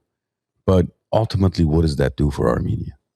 Yeah, it's some recognition, some, public awareness. It shows character, though, on his behalf. Not only that, first of all, this is not a knock on Americans. I don't blame them, right? But there's total silence when it comes to the reality of what Armenians face, not just during the genocide, but also with what happened in Artsakh in 2020 and 2023. What Mamdani did is signal to Americans, hey, this happened. You should look into it. Yeah. Otherwise, most Americans have no idea. They're not paying attention. They couldn't care less. I mean, I talked about it on our show. But other than that, I mean, I don't have the kind of attention. Well, you talked and about amplifier it with like Tucker Mamdani Carlson does. too. I mean, she had Oh, yeah. Shank acknowledge it as well. Yeah. Who Shank is Turkish. He's Turkish, and he's gone through hell since acknowledging the Armenian genocide. But I give him a lot of credit because at the end of the day, what matters is the truth. And once he realized, oh my God, this is actually the truth. And you got to think about it. If you're a Turkish person, especially if you were born in Turkey like he was, you're steeped in propaganda. In fact, in Turkey, you face criminal, prosecution if you acknowledge the Armenian genocide. So he grew up in that kind of environment. And so deprogramming someone from that propaganda is a difficult thing to do. But it goes to show you that even at his age, he's open to new information or information he hadn't previously seen. And he's willing to change his mind, knowing that members of his family are going to attack him for it. Obviously, the broader Turkish community are going to attack him for it. But for him, what's more valuable is knowing and speaking the truth. Yeah. And amen to that, man. Yeah. Seriously, it takes a lot of balls to do that. Yeah. I mean, look, for the longest time, a lot of Armenians hated me for working with him and all that stuff. And I get it. I get it. Especially if you don't know him, I totally understand. I don't blame you for thinking the way you might think. He's my best friend. And the reason why he's my best friend is because he has my back and he's open-minded. And he was willing to do something that most Turkish people would be terrified to do because you get rejected by your own community for telling the truth. Oh, best friend. We love He you, is. Shank. He is. BFF. BFF. We thank you for that. Honestly, we do. From fellow Armenians, we truly do thank you for coming to light and understanding that what took place in 1915 wasn't propaganda. It would truly did happen. Yep. Do you personally have any political aspirations to ever run No. for governor or mayor or anything? My husband thinks for sure I'm eventually going to end up in politics, but it's so dirty. And You don't want the $7,000 a month? what happened? You don't want the $7,000 a month? It's not $7,000 per month. It's $7,000 proposed. Is it One proposed? Yeah, Yeah, proposed. Damn, no, it's $7,000 proposed? That's if Yeah, you're but willing they're to not be a paying. propagandist for his Damn. will. The check Yeah, but they're not even bounces. paying. They're The not check even paying. bounces. The Oh, check did they stop No, the paying? reason, see, you were saying it's so dirty, right? Mhm. And this is what we've talked about on the show for many years is where sometimes when people, why don't you run for Glendale City Council or Burbank Mayor or whatever, right? And that's a very, very small political position. It's Yep. nothing major. But when you think about it, just like you just mentioned, it's so dirty because none of us know the moment you step into that office, you sit at your desk, what's presented to you? All the plans, everything your campaign was based on. I'm going to change this and I'm going to change that, and these are my policies. And then the moment you sit down, they give you the executive pen, and you're like, okay, well, ma'am, actually, you're not allowed to pass this policy based on okay. Well, sir, you're not allowed to do this based on So you're like, well, what was my campaign based on? Nonsense. Just so Nonsense. just so you could get into office. And then now you got to follow these rules, right? So ultimately, when you think about it, it's like, then you sit back, you're like, okay, do I blame the current politicians? Because do they truly even have any power? Yeah, I totally do. I blame them. Yeah. You think they have power? Son of a... What the hell was that, bro? You okay? Yeah, man. Oh, Magadichin, we should call Alex. If you've been injured in a car accident, slip and fall, or work injury, reach out to Mogadichin Law today. At Mogadichin Law, we maximize your compensation, you get constant client communication, and we win when it matters most. When you're involved in an accident, choosing the right attorney is the most important decision you can make. Let us show you why we're different at Mogadichin Law. With 11 attorneys on our team, we're able to go to trial and fight for your case. More important, the pedigree of our firm is customer service, so you always get a call, you always get an update. Lastly, we're results driven. We win. Let us show you how. Call us at 818-530-1300 or bestcaraccidentattorney.com.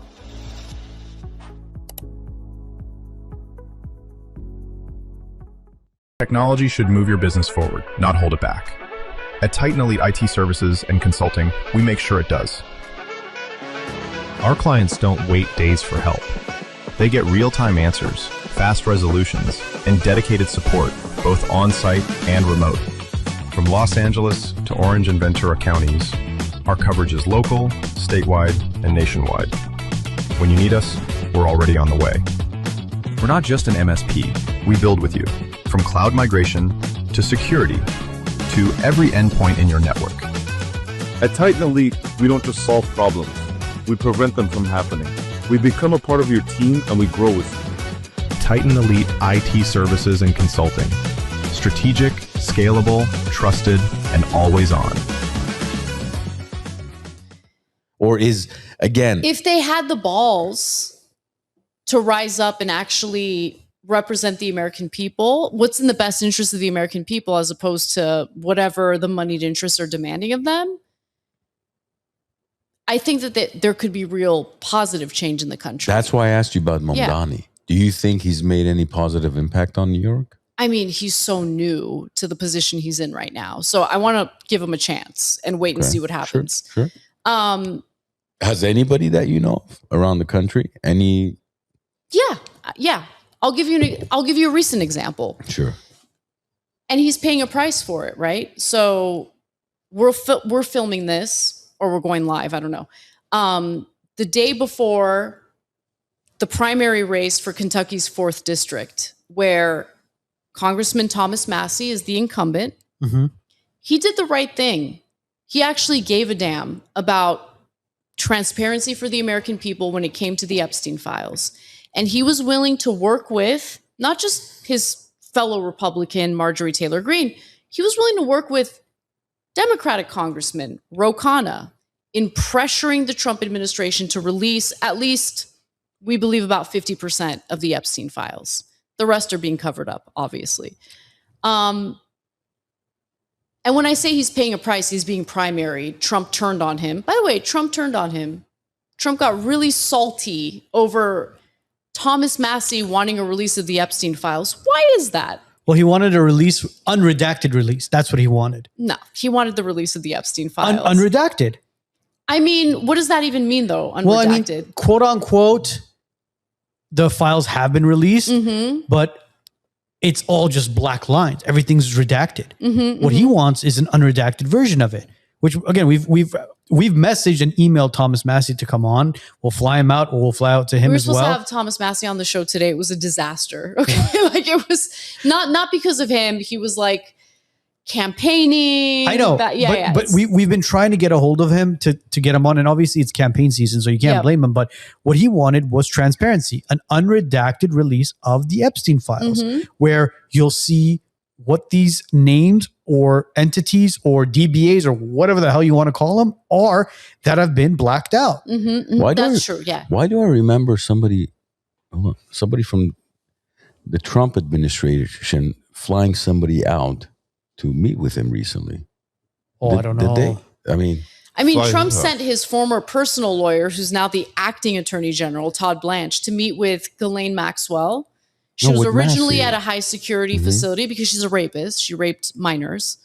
But after Todd Blanche met with her and she cleared Trump of any wrongdoing, they moved her to a minimum security facility where she gets to play with puppies, where she gets special meals, clamshell meals, which I didn't know what that was. I looked that up, but apparently like she gets delivery service, all this like fancy stuff that the other inmates are not getting. What does she know? And what did she agree to concealing in order to get moved to that facility? But more importantly, she's asking Trump for a pardon right now. She's a rapist. She raped little like girls. Yeah.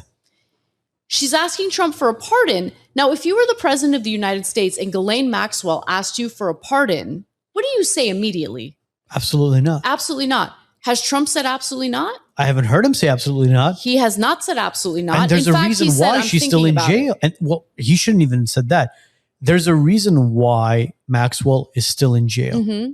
That's the big question you have to ask people. If she's innocent and she hasn't done anything, and Epstein was innocent and he hadn't done anything, Mm-hmm. why is she still in jail? Do we even need the Epstein files? We have her. Why don't we just interview her? You really think she's going to talk? She's No, of course not. But my pathological point liar. is, like, why don't we just interview her, right? She's guilty. She's in jail. So let's interview her. We don't need the Epstein files. Can we just acknowledge that we're allies with a foreign country that was totally okay with kidnapping disadvantaged minors? Yeah. To rape them on camera so Israel can have blackmail on our politicians so they can control our government in perpetuity. Like, that's what Israel is. I need people to understand that is what Israel is. That is what the government of Israel is. Ordinary civilian Israelis, even though the majority are in favor of genociding innocent people, put them aside. They're not the decision makers. The Israeli government is a terrorist regime. And we're sitting here talking about other countries being terrorist regimes. No. The number one terrorists are in the Israeli government. They're in the Knesset. Bezalel Smotrich, Itamar Ben-Gvir, Benjamin Netanyahu. The Israeli settlers. These people need to be tried in The Hague and they need to be hanged. Yeah, I said it. They need to be hanged. They're genociders. They're a stain on America's history because we're aligned with them. I'm disgusted by all of this. And the idea that I'm going to I'm going to sit back and I'm going to be quiet and because I'm so scared about my career and my livelihood. No, I'm going to run my mouth because if people don't know what's going on, if there aren't people like us who are willing to tell the truth about what's going on, this is just going to keep going. And Americans are going to have blood on their hands because our money and our soldiers are carrying out atrocities on behalf of this foreign country that was able to control our government based on money and politics and blackmail. It's that simple. That is the whole story. And the worst, that is the whole story. And the worst part of it is there's people out there, a lot of people who know the truth, who are terrified of speaking up. Totally. But it's like, if it's, you know what this reminds me of? Mm-hmm. Have you seen the movie A Bug's Life? Disney's and Pixar's A Bug's Life, where the crickets are at a bar, they're sitting down and they're having their drinks and their grain and stuff. And they talk about, why are we going back to the anthill? We don't need their food. We don't need them to collect food for us. And then Hopper is a big grasshopper. He basically... Oh, I thought he's a hopper. Sorry, Hopper. Okay. Hopper says, you know what? You guys are right. We don't need to go back to the anthill. What are those little ants going to do to us, right? So he walks up to one of those, I guess you could call it a grain holder. He grabs a piece of grain and he throws it at one of his buddies, another grasshopper. He goes, did that hurt? He goes, no, it didn't hurt. He grabs another one, throws it at him. He goes, did that hurt? He goes, no, it's nothing. Just one piece of grain. And then he breaks the holder and a bunch of grain just topples all of them. And Hopper says something. He goes, when you let one of them step over you, the rest of them will realize it. Yeah. And they'll all step over you. Totally. That's is America what, right now. Yes. Yeah. This is what the Israeli government doesn't want. They are Hopper. We are the grain. We are the ants. They don't want us to wake up. How the hell did we become the ants? That's what I don't understand. Blackmail. Why do we have so many perverts in our government? That's what I want to know. I think they realized that their society has a lot of perverts, and they're like, listen, let's find the perverts who are in power and use them, just like Eli Cohen did. Okay, tell us about Eli Cohen. Well, Eli Cohen was an Israeli operative that did the same thing that Jeffrey Epstein did back in the 50s and 60s. And eventually he was caught and he was unalived. By who? By the Saudis. Just like Robert Maxwell, Ghislaine Maxwell's father. He was offed by the Israelis. Look, a lot of them are doing this. Harvey Weinstein is another one. I mean, it's not political, but it's Hollywood based. He had sexual relations with a lot of Hollywood actresses in order for them to make certain roles in Hollywood. I think that's a little bit different because it's the same shit, bro. It's just a different toilet. What if it's a branch or a network? Unfortunately, did he not have sex or have sexual relations with certain actresses and promise them, "Oh, I'll give you the leading role," and blah, blah, blah, blah, blah. Okay, but did he do that on behalf of Israel, or did he do it because he was a disgusting Well, no. This isn't about Israel. It's about the ideology behind these people. They were consenting adults, majority, if not all of them. It's like if your broker comes to you and says, "Hey, Arno, listen, you had an 80% contract. If you want a 95% contract." I've been begging my broker for a 90% contract. He says no. Why don't you stay after hours? Maybe you'll get that 90% contract. What's going on after hours? You know what's going on. You don't stay. You don't stay at the Diddy parties. After a couple drinks, one thing leads to another. Oh, I got my 90% contract. Yeah. And you're getting the top 1% trophy. Oh, yeah, absolutely. And then there's a nice file on your table with a bunch of photos. Yeah. Don't ever speak against us. Oh, no, but my point is, look, I hate these fucking disclaimers. We're not justifying what Weinstein did. But if they were consenting adults, it's different. They're not. I mean, look, it depends though, right? Because power dynamic matters. Of course. So if you're a struggling actress and this nasty, perverted director basically tells you either put up or you have no career in Hollywood. A lot of young women, I mean, look, I wouldn't have fallen for that, right? But a lot of people, their livelihood, their future careers, it relies on I understand, going along. But they're not 12-year-old children who are taken away from their families, kidnapped, and then flown into this island or wherever they're at, some underground tunnel, where now they're sex slaves. That's what I'm comparing it to. If you look at it that way, especially in the state of California as an employer, you're basically a slave to your employees. Your employee can come to you and say, listen, if you don't do this for me, I'm going to file a lawsuit against you for discrimination, harassment, and next thing you're thinking about is you call your attorney, you're like, all right, so what are the chances of he or she can actually look, you're going to end up accumulating tens of thousands of dollars in legal fees and so on and so forth. Why don't you just give them that $3 raise? It's going to cost you less. So what happens now? I need to maybe consider doing that. You see? I'm kidding. now you've given in. No, I get what you're saying. And there are degrees. Like, I mean, if we're talking about minors and what Jeffrey Epstein did, that's on a whole different level than what Harvey Weinstein did. But Harvey Weinstein, I mean, the stories of what he did and how he coerced women, in some cases did forcibly but see, they said the same. Them. They said the same thing about Michael Jackson, right? And have you? I don't believe the bullshit about Michael Jackson. I think Michael Jackson was framed. I think Michael Jackson was punished for daring to speak out on behalf of the Palestinian people.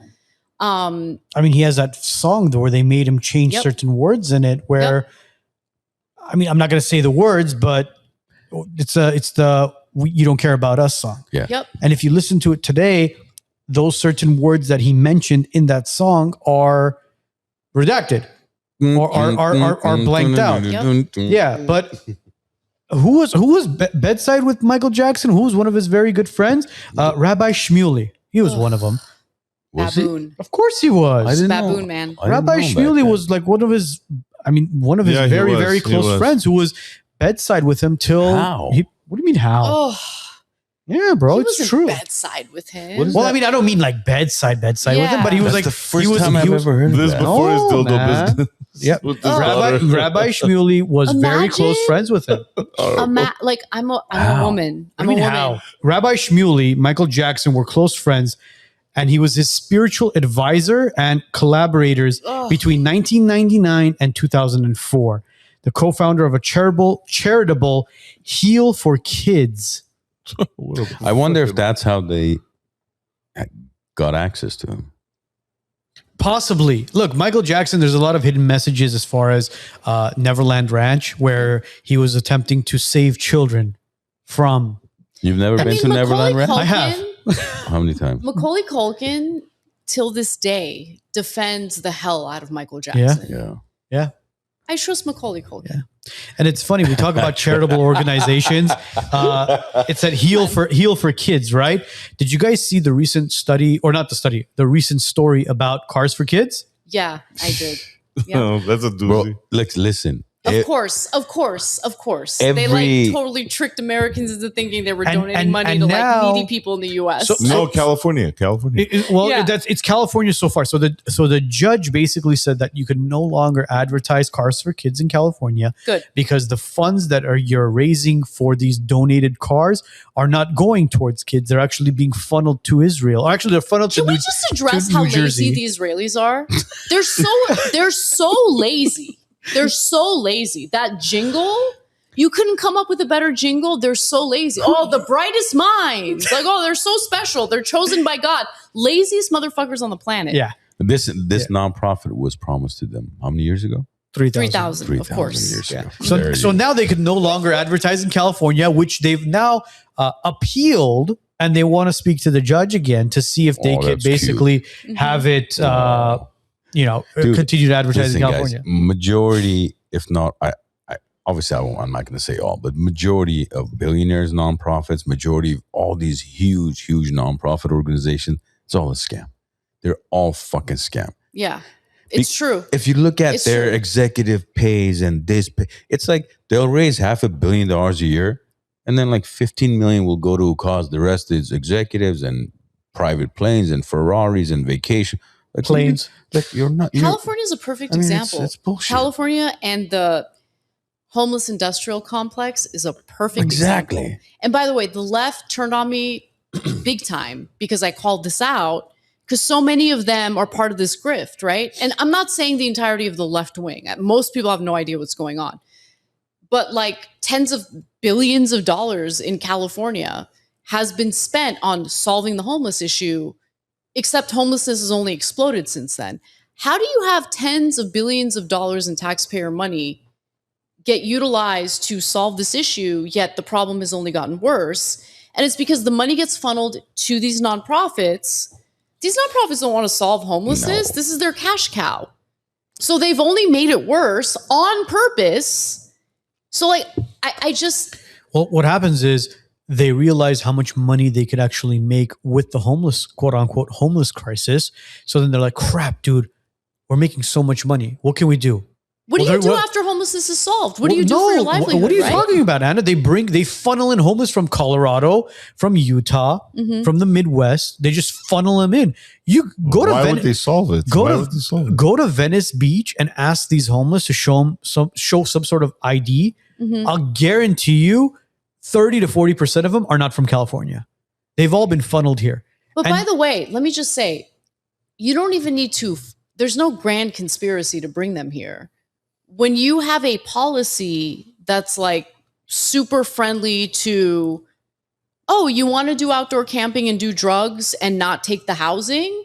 Great, California's the place for you. Well, South Park did an amazing job at it. I don't know if you've seen that episode of South Park where South Park, Colorado was having a homeless crisis, and Cartman and his buddies basically said, what can we do to get rid of the homeless? And they basically and this is years ago. I'm talking about like 2017 probably. Mhm. They basically put a bunch of homeless inside of a bus, and they played the California love song by Tupac with Cartman singing over it, saying, go to California. That's where the weather's great. That's where they send the homeless. And they're poking fun at us Yeah. But in reality, that's what was happening. People were being funneled in because go to California, the weather's great. The rich are there. You don't have to worry about rain and snow and the four seasons. No one is going to force you to get off the streets. And there's that as well. No one's going to force you to get clean.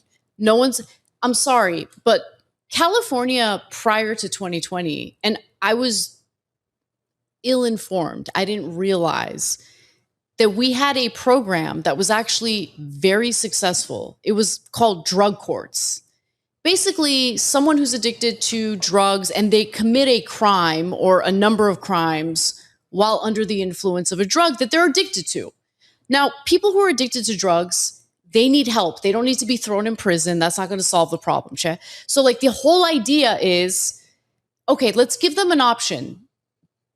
Let's say because of your drug habit, you decided to rob a Walmart or a Target, whatever, in order to feed your drug habit.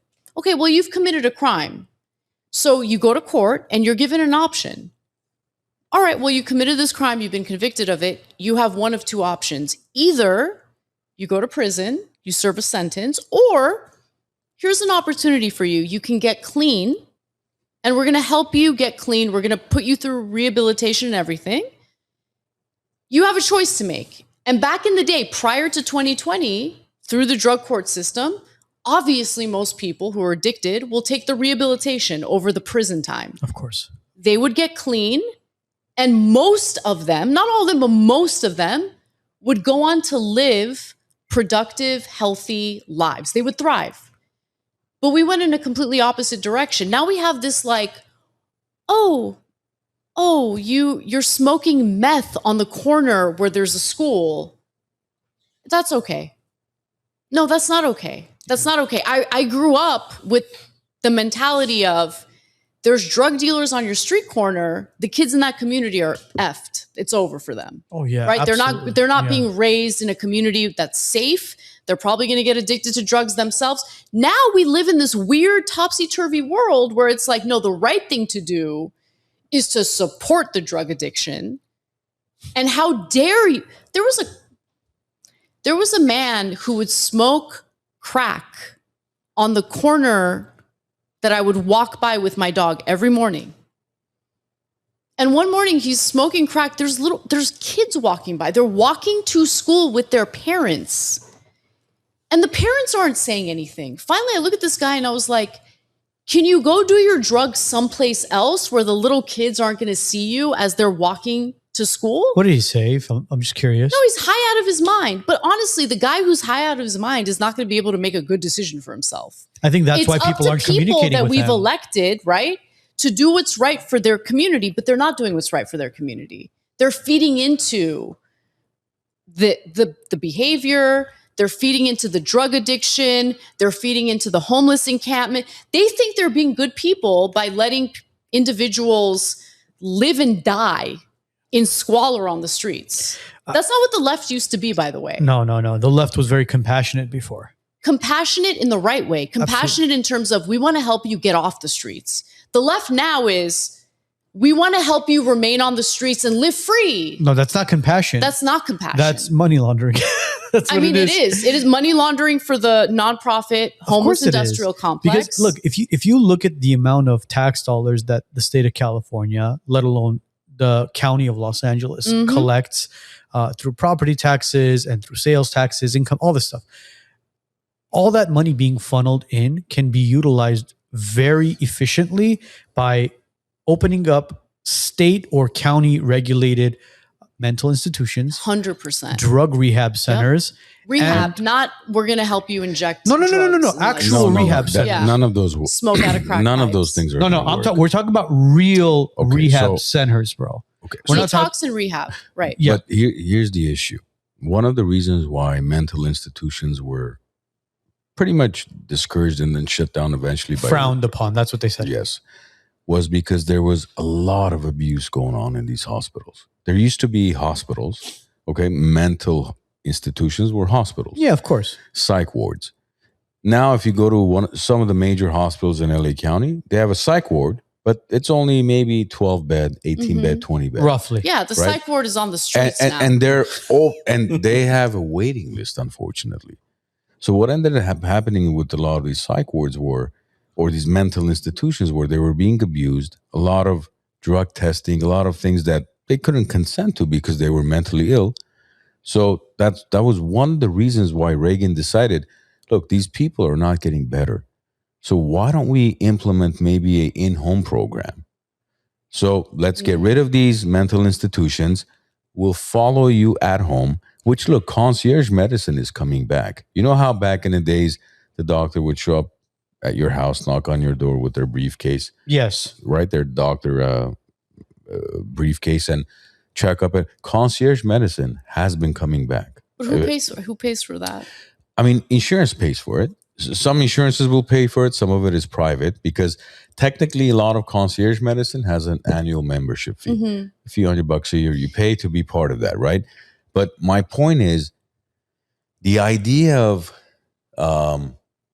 following a patient at home at the comfort of their home is great. But unfortunately, we don't have the manpower because health... Or the money. Like, look, the money we have, I don't think we don't have the money. It's not being utilized correctly. Because everybody's ripping everybody off. So that's 100%. Why we don't have the money. But I think that for people who are suffering from addiction or mental health issues, if they have family that can pay for that concierge service, great. But most people can't. Most people don't even, most health insurance does not cover that.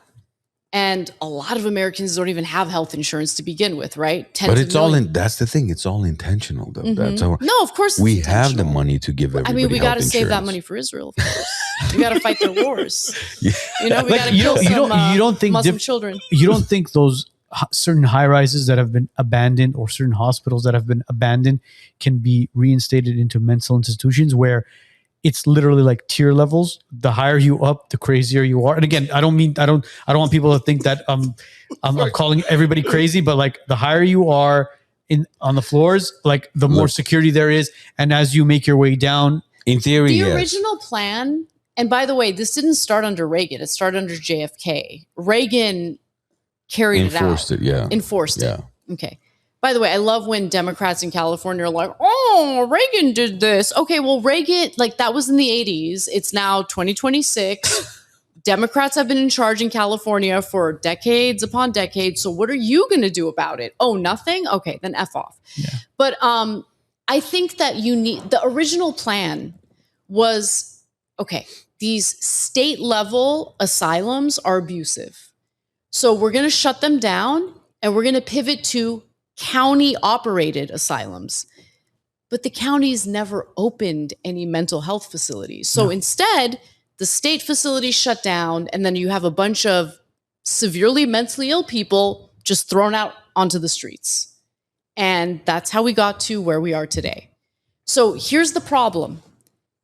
On the left, you have these people who think they're on the left, but they're really like these libertarians who are like, let them be free. It's their civil liberties. Let them terrorize people with their mental illness on the streets, which is what we've been dealing with. Let's just keep it real. Yeah. I know the left can get very upset with me. You can F off. This is the reality. Not only do they terrorize hardworking people who are just trying to get through their day, they tend to die on the streets too. So you're a piece of shit for supporting this system that doesn't work for anyone, number one.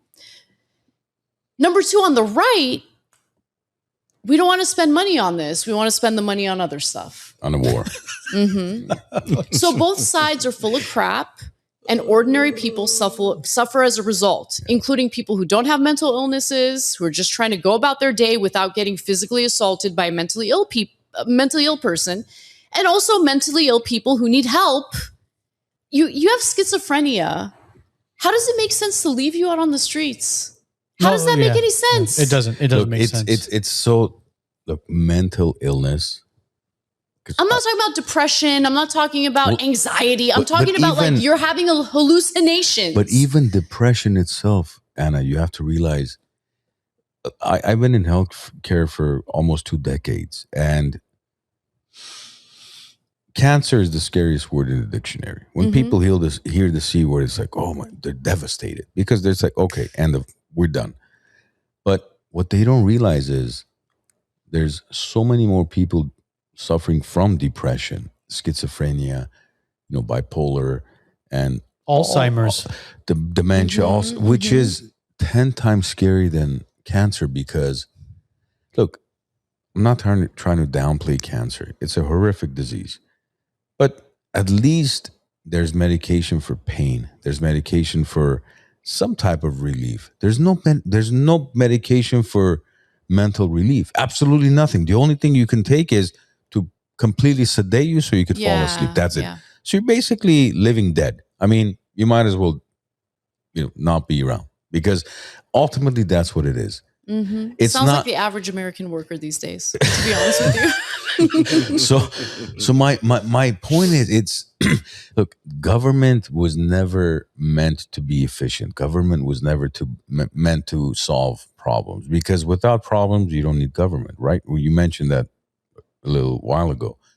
So if somebody like me, who's just a very, very small business owner, I think if they gave me the authority, I have a couple of ideas as to how we can solve this problem in California.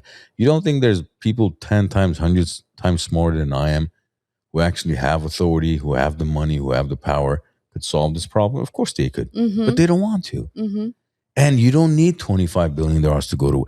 All you need is $5 billion could fix the mental health issue in the state of California, will solve the homelessness problem, which is not a homelessness problem, as we've all. It's a drug problem. It's a mental health issue. Yes, it's in terms of street homelessness. Yes, and it's unfortunate that it's never going to get resolved, because everybody's making money. It's like they've got these NGOs, and then they got their friends who create the nonprofits who get 150 million here, 200 million there, adds up to the $25 billion. And at the end of the day, they've got nothing to show for it. Nothing. And they do have something to show for it. An explosion of the homeless population. Exactly. Yeah. Yeah. Because the more homeless we have, the higher the federal funding, the more we can increase the grants, and so on and so forth. But by the way, what is federal funding? I mean, when you look at each state and how much they contribute to the federal government in terms of taxes, a huge bulk of that is California taxpayers funding the federal government. Of course. And then the money comes back and trickles down to the states, right? Look, California doesn't have a funding problem. This is the thing that drives me crazy about the left, progressives in particular. Fourth largest economy, right? Third or fourth? Fourth. Oh, okay. Progressives think that the problem is that places like California haven't allocated the necessary funds to solve homelessness. No, that is not the problem. California's government is not the same as the federal government, okay? California's government is shelling out tens of billions of dollars to solve homelessness. They don't want to solve homelessness. They want to perpetuate it. It's a huge industry within the state of California. And the people who are suffering are the individuals who are being denied the services that they've been promised, number one.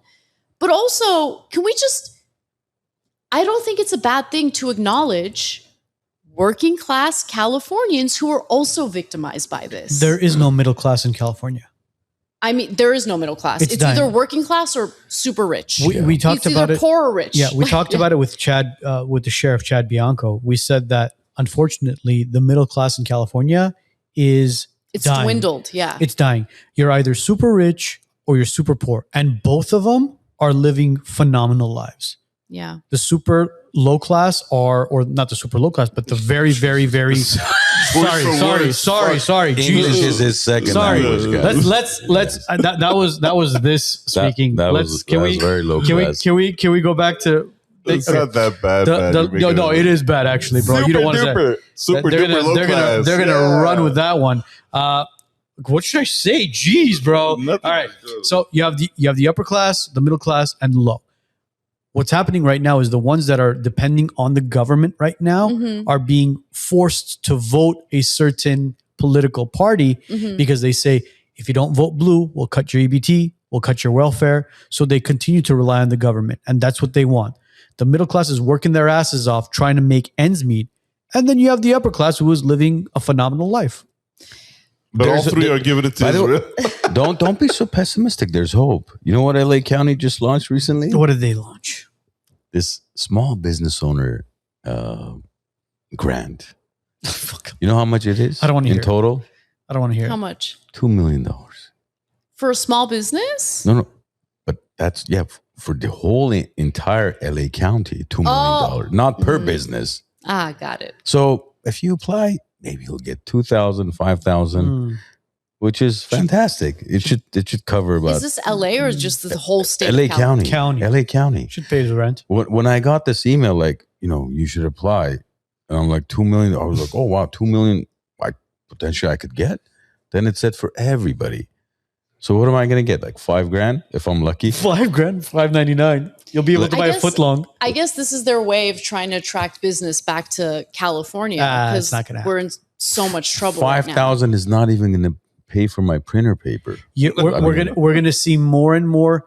We're gonna see more and more commercial buildings, restaurants, Totally. and retail spaces in all of LA County being shut down one by one because the rent's getting high.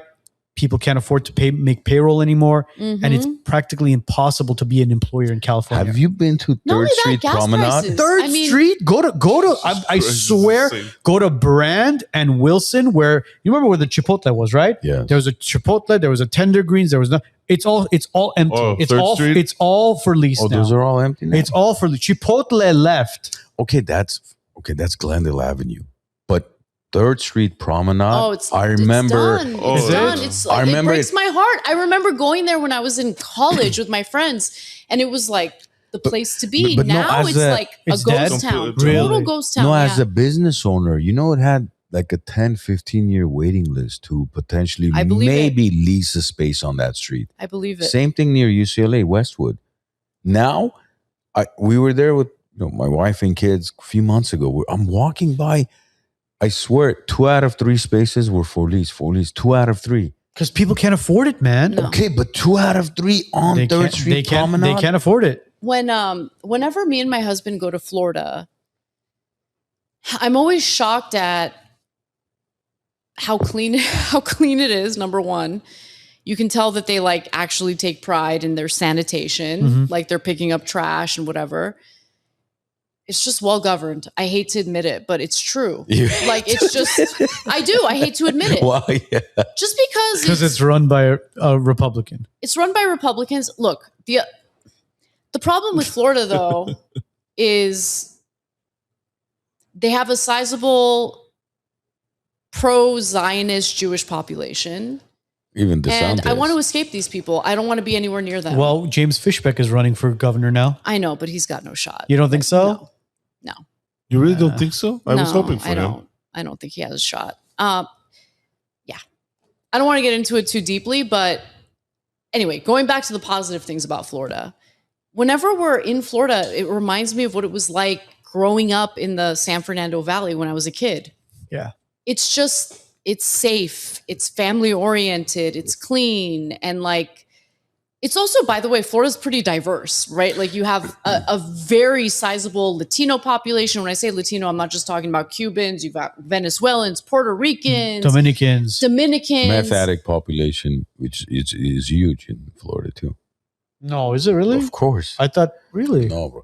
You know what the funny thing is? Prior to COVID and prior to Governor DeSantis, because I used to listen, prior to podcast, I used to listen to a lot of talk radio back in the days, 20 years ago, 25 years ago. And even late night talk shows would talk about, they would bring up like the weirdest, most outrageous example, like a story. And the headline was, did this happen in Florida or not? And majority of the time, yes, I remember. it was yes. It happened in Florida. Like, I slept with my sister and then we had twins and one of the twins was eaten by an alligator. Do you think this happened in Florida? And people would be like, no, there's no. Remember the bath salts stories that would come out of Florida? Florida used to be the place that people would mock. Yes. And it was then now the I visit mockery Florida of the and I'm country. like, this is a lot nicer than California right now. Yeah, seriously. It was Boca Raton we drove by, right? We Oh, kind of we checked went out. Boca the- Raton is so beautiful. It like blows my mind. Well, Patrick was trying to convince the Armenian community to move to Boca I don't think Raton. Armenians would be happy there. Yeah. I'll just leave it there. Yeah. it's a different story. Yeah. But guys, is there anything else before we didn't talk about Israel? anything positive to say about Can we end on a positive note, Yes, Anna? let's end on a positive note. end on a about positive Israel, note. not on a on Israel, on Israel. Wow, we're actually going to Armenians- get this one, huh? We're gonna get this Armenians one. need to rip a page from the Israeli playbook Yes. and understand that Armenians need to work together. They need to Absolutely. build organizations. They need to look out for each other. They need to love each other and stop competing with one another and trying to destroy each other. Amen. Because the future of Armenia literally relies on that. I would never want to be like the Zionists where you rape and pillage this country on behalf of a foreign country. However, Armenians need to put their heads together, their resources together to protect Armenia. Amen. And we talked about this during our last show because it was closer to April 24th, right? Where we're like, okay, instead of every Armenian business owner closing down their business that one day, how much money are we losing? Tens, if not maybe a couple $100 million, right? Mm-hmm. If we just kept our businesses open and we had an organization like an AIPAC, right? A lobbyist group, where we donated 10, 20, 30 million, that one particular day's proceeds. And we pushed our agenda just like Israel does. Imagine how much further we would have been today Totally. or in the next 10, 20 years. Where And we could Armenia is be. not looking to expand its borders. Armenia just wants to exist Yes.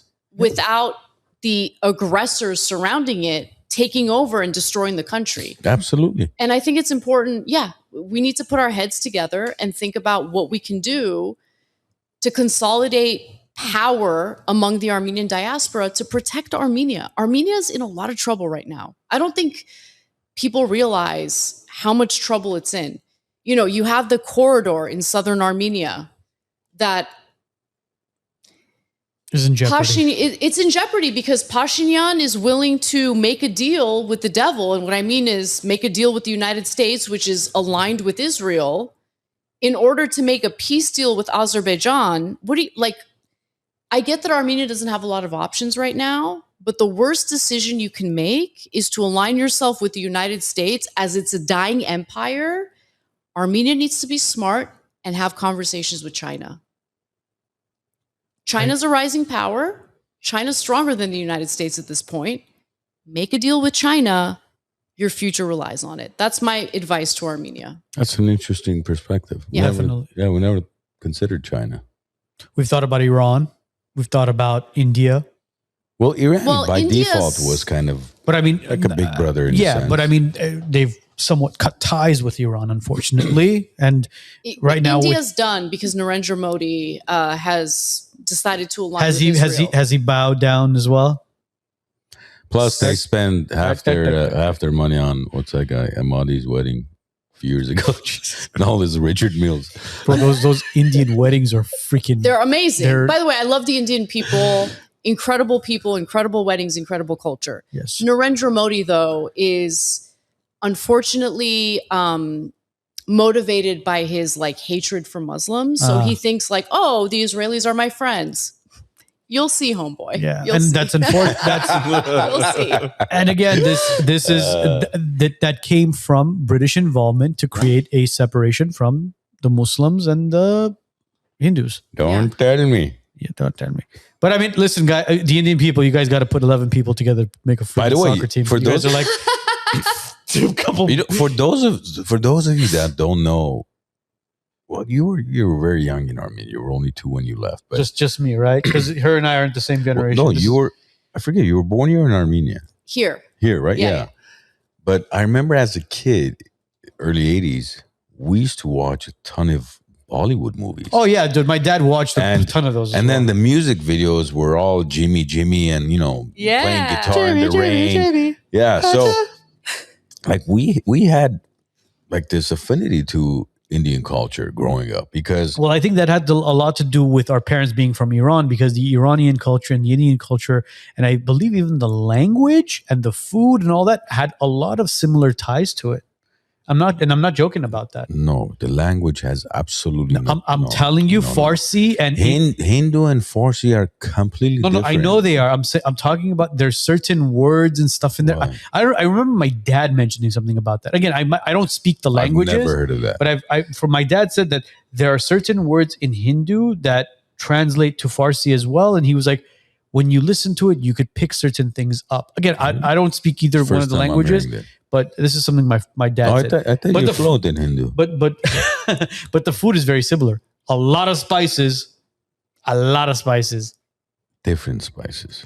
I said a lot of spices. Just because it's a lot of spices doesn't mean a lot of spices can be different spices. Yeah. I said a lot of spices. Your personality has a lot of spices. Really? Yeah. That's where we get along, baby. We started now. That's where we get along. That was a little foreplay for you on it. Yeah. This is what I deal with every week. Anything else before we call it a night? No, thank you for having me. It's Listen, always so much fun, like coming here, hanging out with you guys. You're always welcome. You guys are the best. You're always welcome here, and hopefully we can make a date night with the wives and the hubbies. That'd be amazing. I don't think Christian wants to drink with us. Do you? Oh, Hell yeah, baby! He'll drink with you. Hell yeah! Our fellow Cubano. I know a perfect place we can go. Do you know a good Cuban restaurant we can go to? I don't think he wants to do Cuban. Have you been to Carlitos? No, let's go. Is that the one in Silver Lake? It's an Argentinian place okay. on Melrose. Very good steak. Nice. We got to talk about I didn't know he was a next sponsor. time I come in. He was being sponsored, but sure, thank you. Arno. I'm sorry. Thanks for sharing the. We've just been drinking all these bottled and canned so drinks. you just open up. All right, I'm sorry. Wide open. I'm sorry. Yeah, We'll take that out. We'll cut that out. Yeah. We'll cut that out. Anna, thank you so much again for taking time to be with us. I love being here. Thank you so much for having me. Appreciate your time. Everybody else, today's podcast will be up and running on Spotify, Apple Podcasts, all major platforms mañana. Have a great week. Have a great weekend. And hopefully we don't get canceled. And you can order these pillows on Amazon.